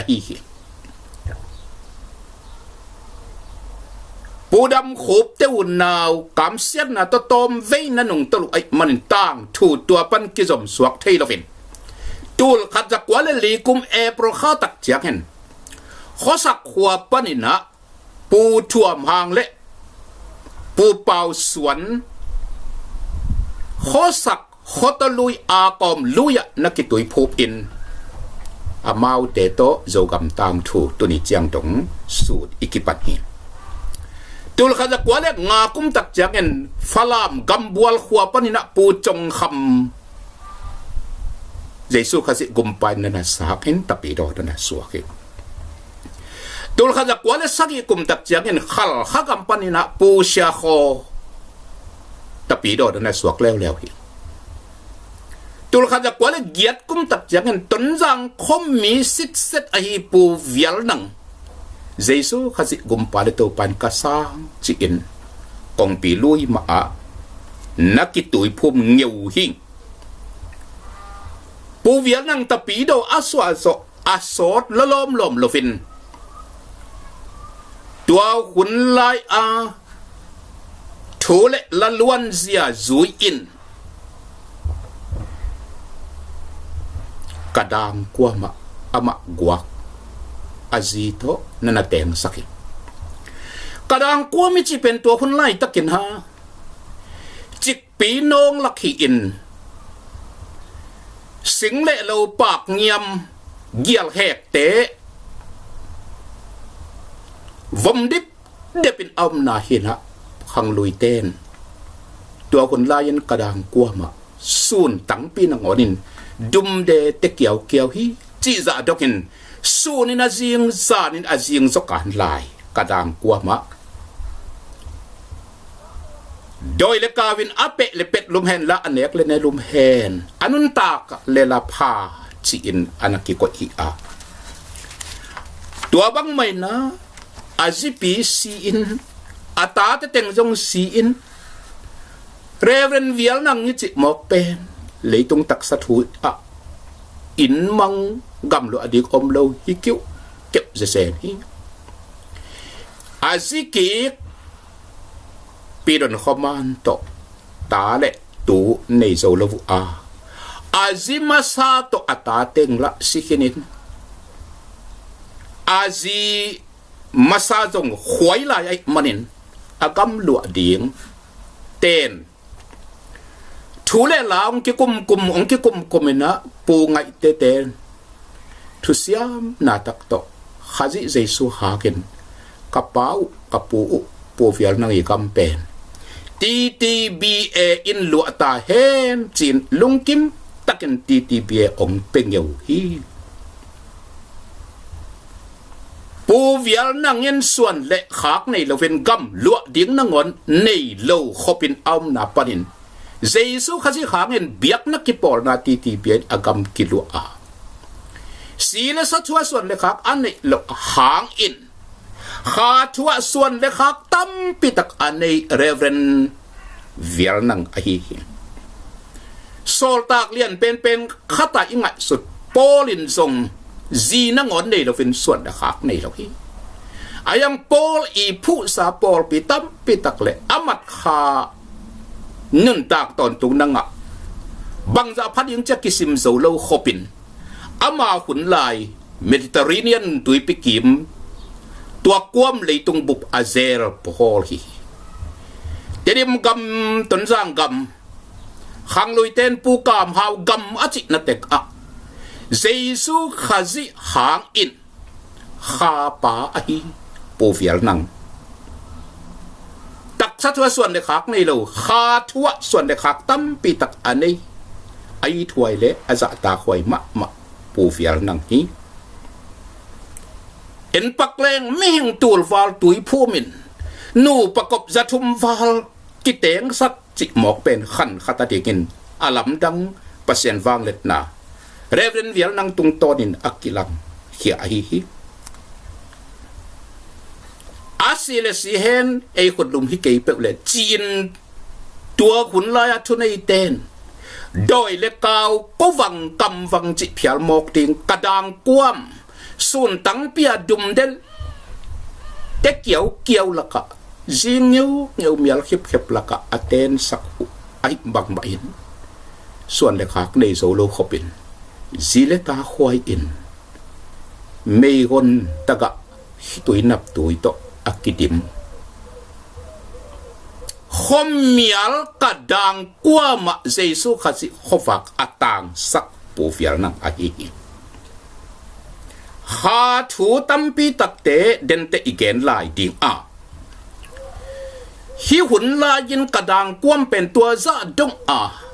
kho sing khom mial sun nangon a dum de adet kiau atan kiau na gam panin Reverend Vial nang ina khowak atan sakna tua khowak khomial lakatanga khomialin azo ke hi achi baken zolo takpin tunin tua kadang kwam pen tonjang khopi i tan li sang akipuk chilna manglai tan kok sang akikoi chilna manglai tan sagi sang tan giat sang akikoi chil akibe lapto na manglai kumpi tan som sang ton jang khwa le kum tampi sung ton jang gambu pa tan som sang dang om het lovin ton jang khopi kadang kwa ma ton jang kumpi tan som sang ngak bel lim bel hun khat laya khwa jing pen leitunga dingin khowak pen ong suak hi tak sa thuma ma zong at kadang kuama khofa kong tanga khom yalit azo lo chiangin khosing chiplak pen pil naphual pi education center pi khat ong swaka vial nang i hoten masak na kadang kuam sang pi panin tan som ong mipil tampi BAMA ong mipil asom aza mang pi wan dok aswak ulian siawan siama aswak lambu sang sia atuam tom aswak ulian unew atul atenin a ompial tam aza atula simbel kipama ma takhamai dingi pasianin lamdang takina na asep na khowak tan na hi tua mipil misiam tampi takte laka tunjang sang pi panin tan nga tan ko ka in ahi soken tan li ong in ai soken tan som ong in ai soken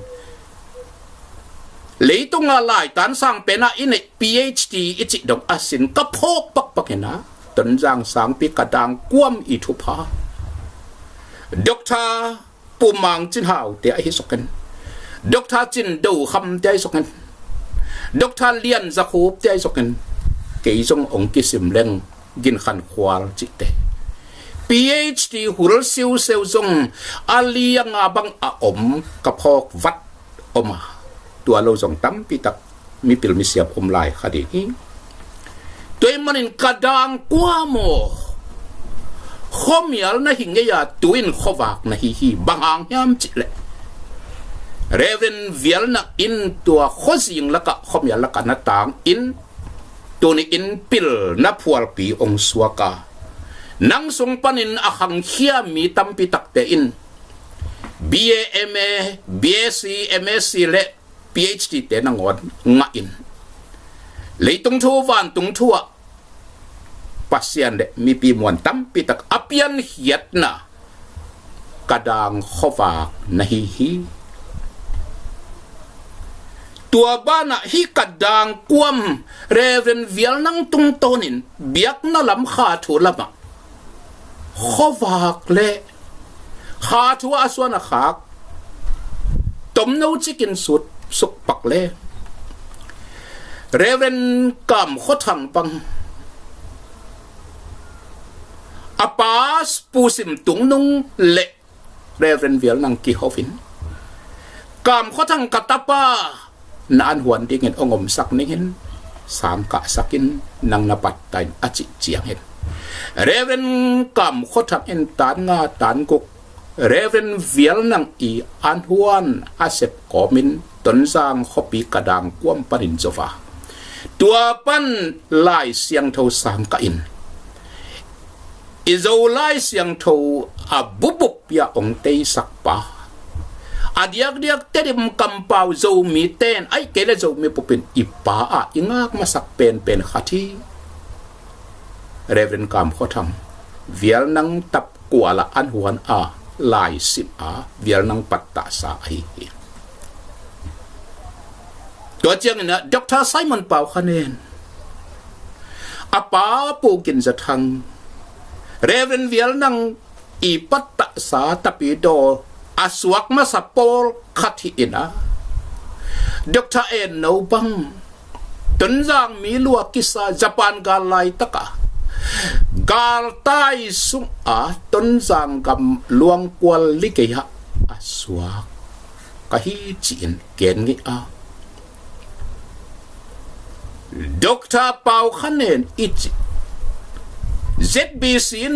pa ine MBC makai pia ine MIT lai siang tho sang pin sang sia pia kum tampi ine tu ni chiang dong ama lovin valian i hom ngam lo zo mi bu pi pa Dr. Simon Pau khanen te ipamasa reverend kam khothang te reverend vial nang tung to na thu pa vi ve ai tak sathua suan le kha ka dei lo kha nget kha thua tagil tugil asop aside ong nehi ipate Dr. kam khothang te Dr. En no te bana reverend vial nang i gam TTBA apiak phei ong ki piak phei mok tak chiangin abe phung gam lo ding te som thu siam kasa TTBA in atak sagam ilwa bana akha gam song tampita topan ong pia a tomgen paklem ZB sempian chila kipantu ni chiang dong ZB sem makai akhwang bula pang tampite Reverend vial nang igama kipiak na TTBA gampan tam sim hi nalung sim sung bua na sim sukun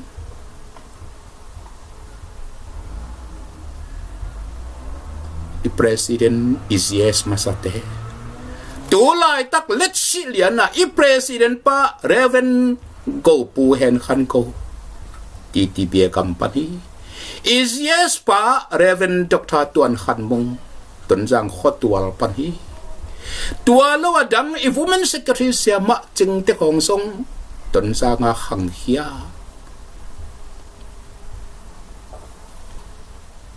is it SCC secretary Dr. Lang Khai te khong song TTBA kampan ma hi ZCLS apwan hia Reverend Paul Thuam thang chitte TTBA kampan hi tua CTBA to ki gom ka gen na hi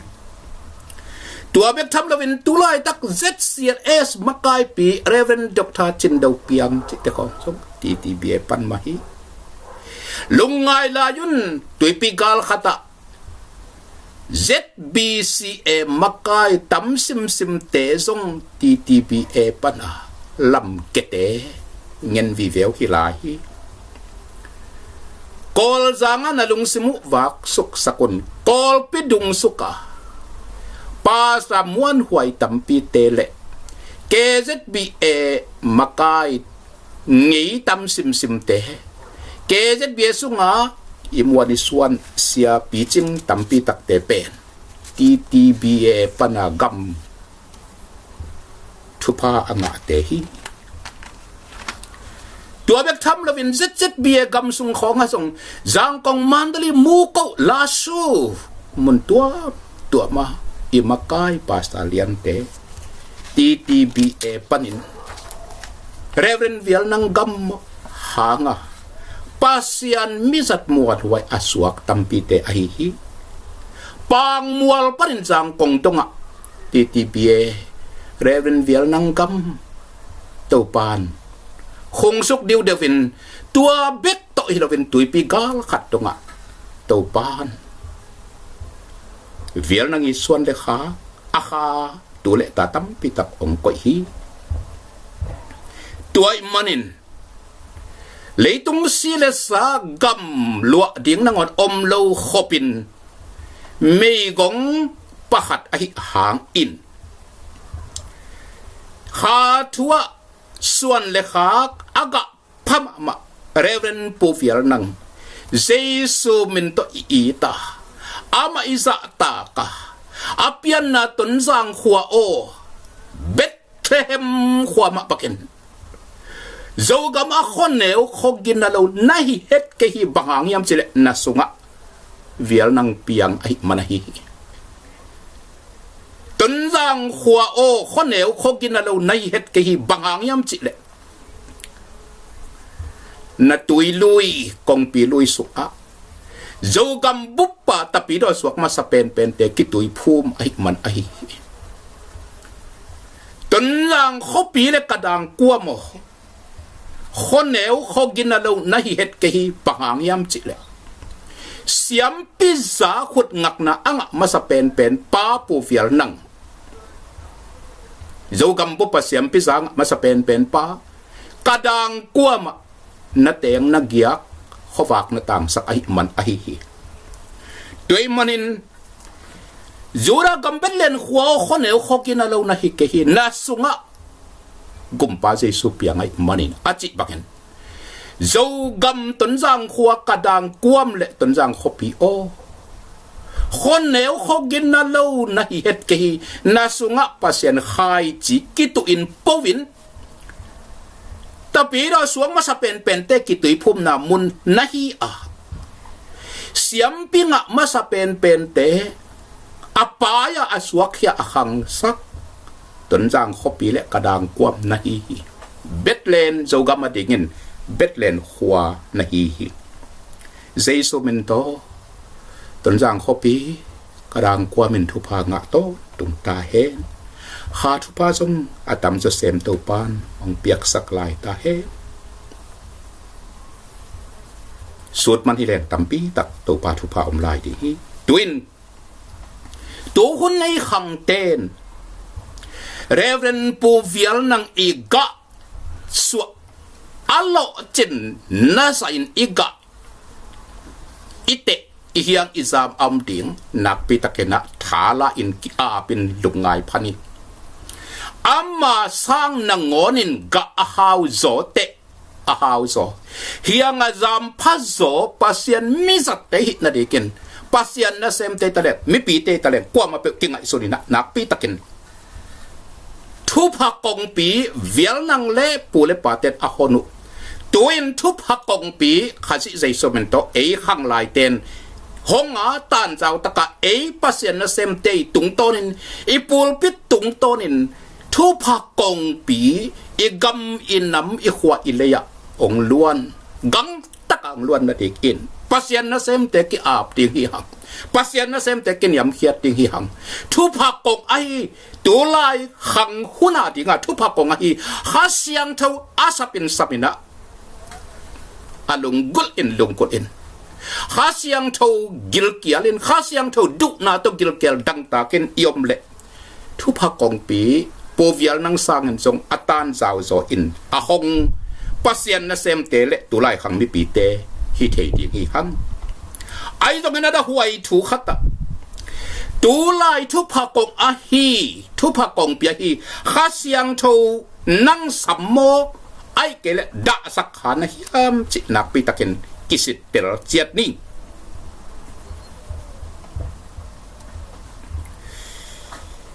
FSA alian lian neu som thumna khasiang tho nada sak kijun chingeu hi TTBA in Reverend Vial nang gam anga hi bakma in TTBA yes masa pen Reverend Kap lu in gop hian na thu khan na sepna ahon the zan hong in tur kha kwa som giat kum TTBA si wai ton zak pak a thu gen pi pen si president Reverend James Tial dum hi in soon to zan to cruise ki bor sakhi a joma Reverend ko khen thang te gin khan khwal te kap khan mang te TTBA CSM masaten Reverend en khan hau te kha thu na sang na pomina na hong hi Reverend kap khan mang TTBA CS a supply takin khatve pulpitung panina khasiang tho kong TTBA kampu pa ka hong hi chin akut sak ze sain ong hi chi in asang thelo khatin za pi na to ong gen ngia ken thu pi ka sama mai ko na u te un khasiang tho thu pha kong pi na hong now te no vele tunin na hong hiam chin sei su men to ong dong nuam ing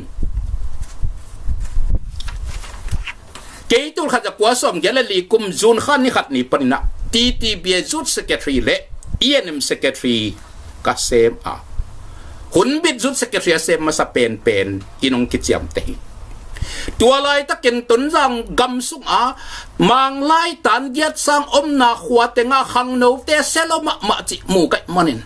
khang no te pian thak na ding mun giata Youth Campol in ENM Secretary hi na to ton jang gam pu pin jesu khazi gum pare to pa asad abu na dingin ti chin ton jang township total evangelization ha chung tat sat lo thung et vai khomin mi som thum wal te ki pum pia ken lokia be na de ket na ki semin cruise tam pi ki polin jot conference sama sa pen dal khaya som get le nga kum me khan ki bol kum khat to pan jut secretary le ENM secretary ong sep sak suk in igam khan lo na dikin ka sep tek zen na sem tu ni TTBA makai tele siaten bang isemi kel hiam igam sung a minam dang khang lui ten talpa ka chiten tu ma kumbang za hiam lai khatina zo lo wang bolin gamong satin tu in itate itu te naw te zo lo kwan in minam azung lot ding za fom zakang igam sung om tai gale sa in igam sung ong lu hi pul nat na in igam sung ong tun hi khasiang tho tha lo to do zo lo ding ol khe zo lo ding hi hang khasiang tho tha a hi to jesu khasi thu pha kong pi hong na yam khak na yam e lung ngai ding a ka de in tu ma kum bang sa hiam lai na TTBA le CTBA MC conference ni khop na khata upa makai sian ni ina khana sepna ahi akichi kam tuam pau na lam na dian na te tui phum ngei na to kituak lo hi chin mo sak na thu lim takin ke na apai mi khem pen tha ki nga ma hi chi TTBA tang ko fa ong ki get ka nga hak tak chakin egam sunga khana sepna inyal I kha ka le igali satet eite ong lum le ting hi pul nat na ten eite ong fat ting hi tolai takin izek bisem gam sung na ngona jong makai te lang pan na gen set na hom tho na sim mo na ko set na lai ki get phang sin hi utenau te lung nga un sei su men to ong gen nuap ingไปเขียนนาเรียนสอบเลยสักอย่างเดียวสอบเลยขัดนะ mo sin thalop takin akhota zak chiangin gal do ten agalu zowa akhota khiat chiang agalu lelin gal ten amau so hi gal te khut chung tung hiai hai makai pasien sathau nil khat na khasiat saka akhut ong zak non keya ai bang bangai ta ke demo achi ni in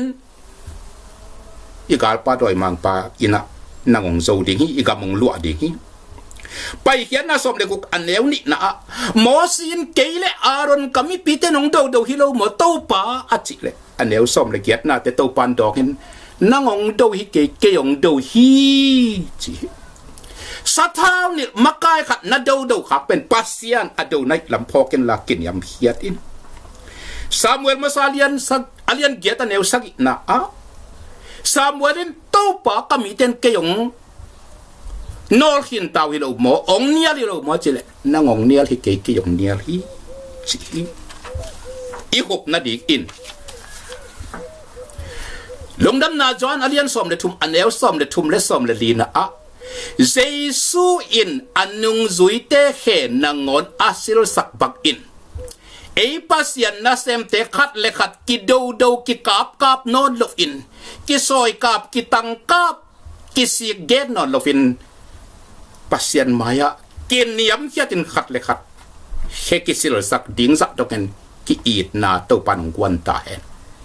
khat le khat mo ki mai sak na to panong kwan ta hen pasian maya kin niam hiata na le nun tak siang tho to pasien sok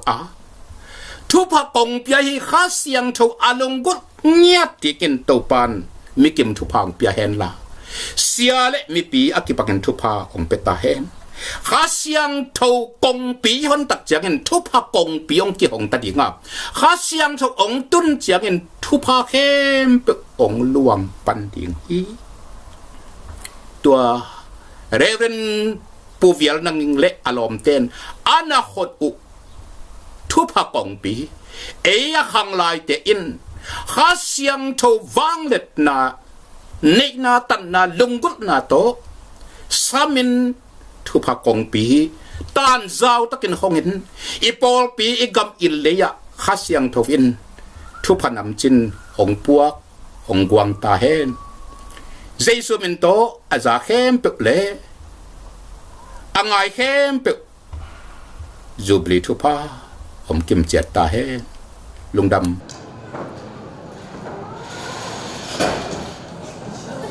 akhat na tua ki panin zo mi te ki pum khat zo som ni mi ki chi pen bata ji na nga ji lu mu ji si poli ki to ki poli minam le vali ne chia gina bang chia wo ti hiam chi tu la tu tong le nong pembel denominational level live sia viana tung to na tu zong aka hi mo chi te la ka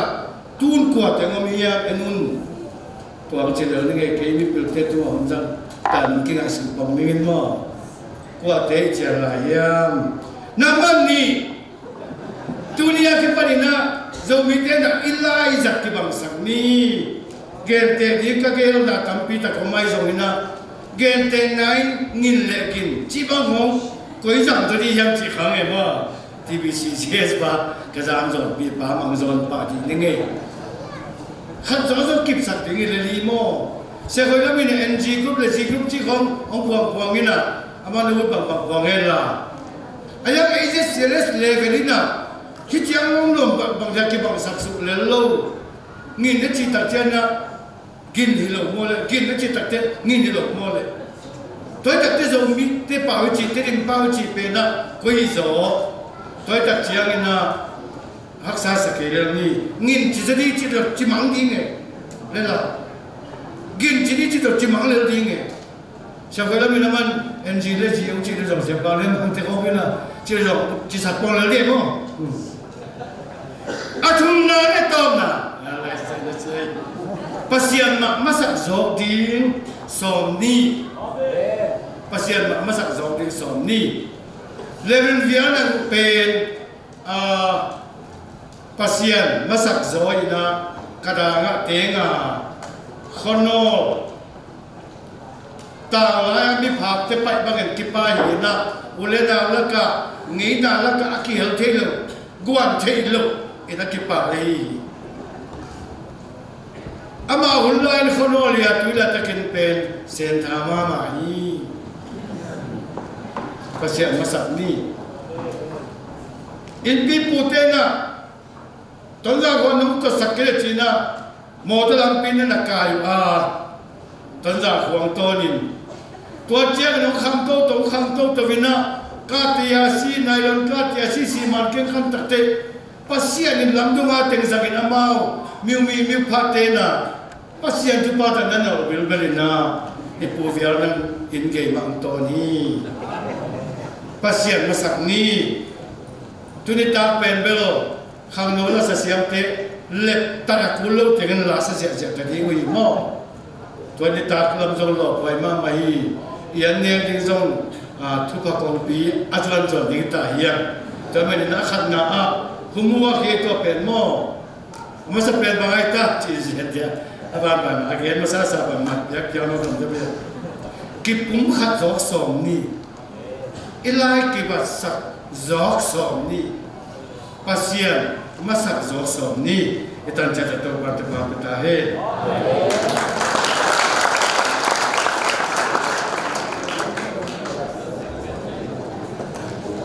GS ba untuk khat sak bang ni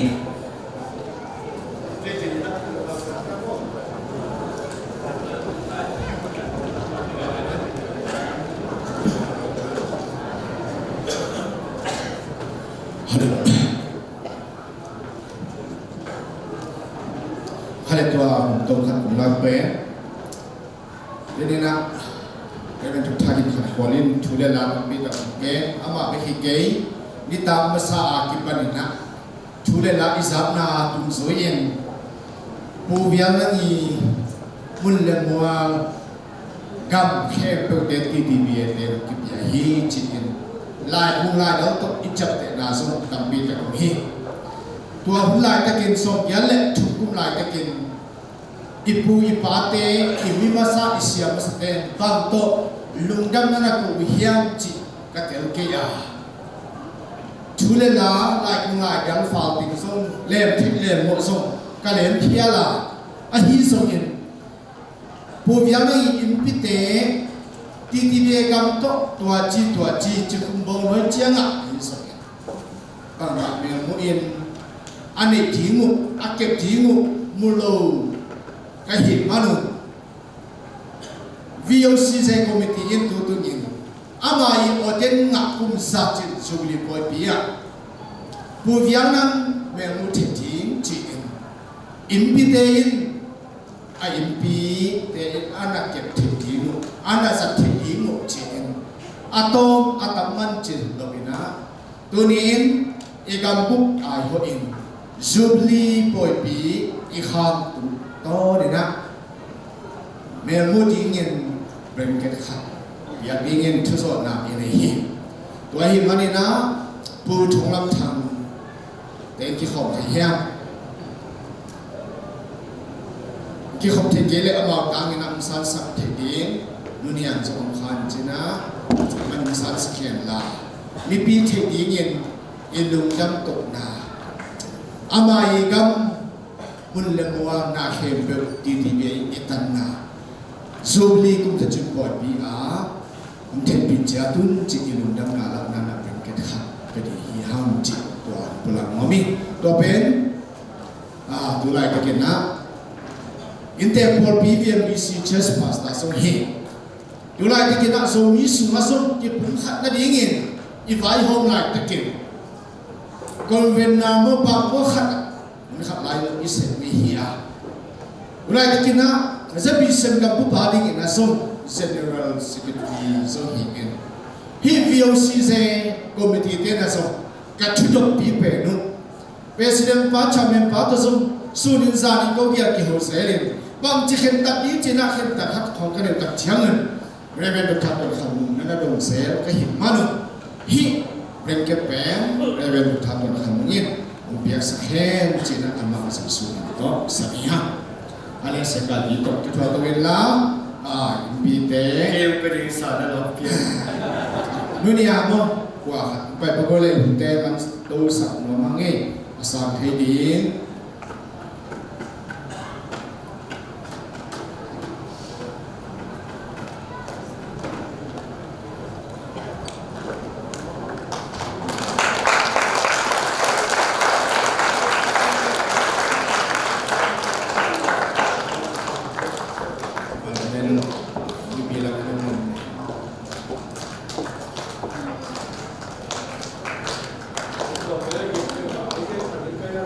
Kale lung dam mama ngi ini na lung dam pina pa toy na te sunga por bile ni mal chiang bet aki sabahi manin sorry por bile ki por na tom tom chiang ni sabahi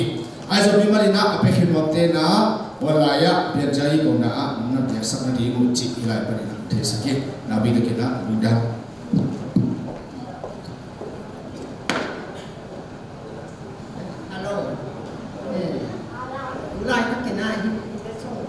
Kasan ang kaya dito na mubingan na nga kay Jimmy. Kaya hindi ahin lang niya na mubiyang lang inpun at ipiyak yung nga ita kina. Kung lang tang pagukan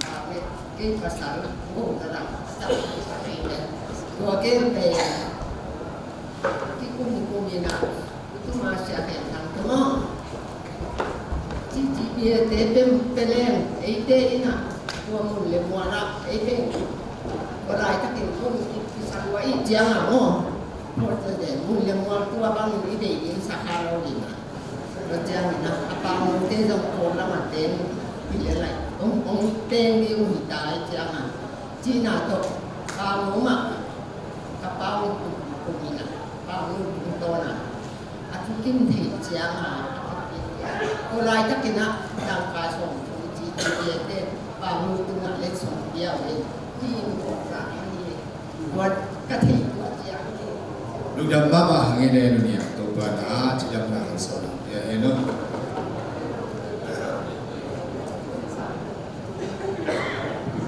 ke humane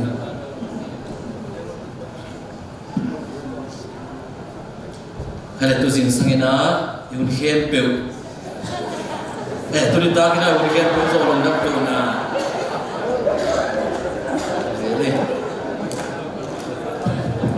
Sekabian mo NKVBA, KVBA, GS sekabian ini. Lungdam kau pun na, tu ciang ina, dan ciang ina iman tak te lut paya itu pena di ane di untuk ahi somina. Tu ting gom na tu na le sakhen la. Tua maman kita ciang ina vek pina panna la sai na KZBGS siamang itu piang na to tu sih sampai piang na man hian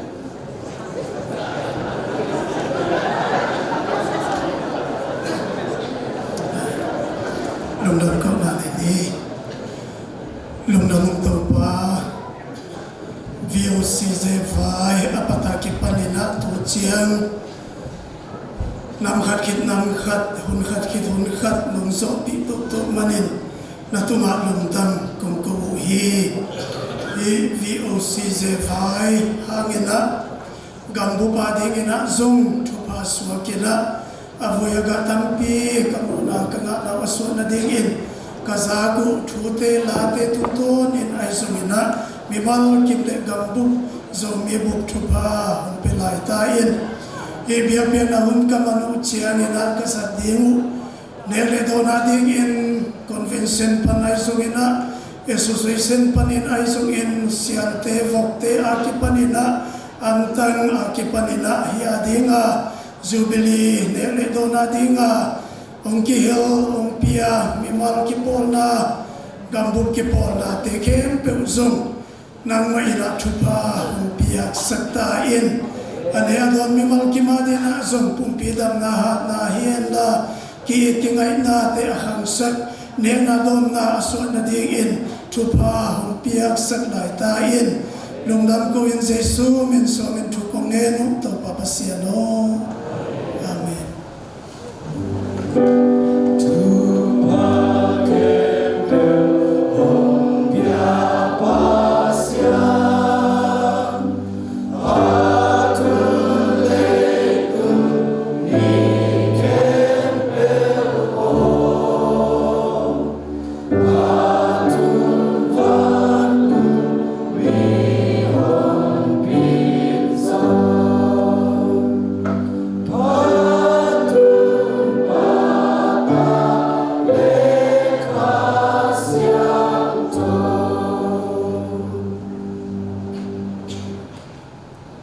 dâu găm dâu mí khẩm tung dâu ta tê nghìn thu bạc công pi thu phá luận nai nghìn nang mai nong tel nong pia Reverend Việt Nam siam pi sanga zo kum zachin na zubli poi pi te khamin tuni na ki pa top tung nuam takin ong zo pi to pa na tung dam na chu kong ko hi wang len to pa pasiano na kamalong mabangin siam pi ngai ten siam pi pa nga dinga kam sang ngai te in kam sang pa nga ding hi na chi kamar mabangin tuni in nang ma in na tel Reverend Việt Nam siam pi za na piang na tung tonin nang ma pa piang na te ko te in lung damin muakin gam sung gam pua sumle pai thule la te to hitale tuni in hi biakin pisunga kum zatin na siampi lungdam ko na poi pia om na ta te khe pewi sem na bo na piak piang na piak chen na te khem piu kam sang ngai na siampi ngai na in valen to pan san sakta in tuni in siampi janga zo kum zatin na Zubli poi pia ong pai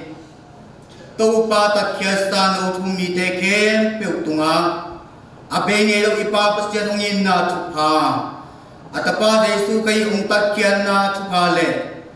khasyang do to kilom tan na khasyang do makai na khasyang do lamla na te in tule aton tungin no te khem piu tunga ongom pai suwa den ta he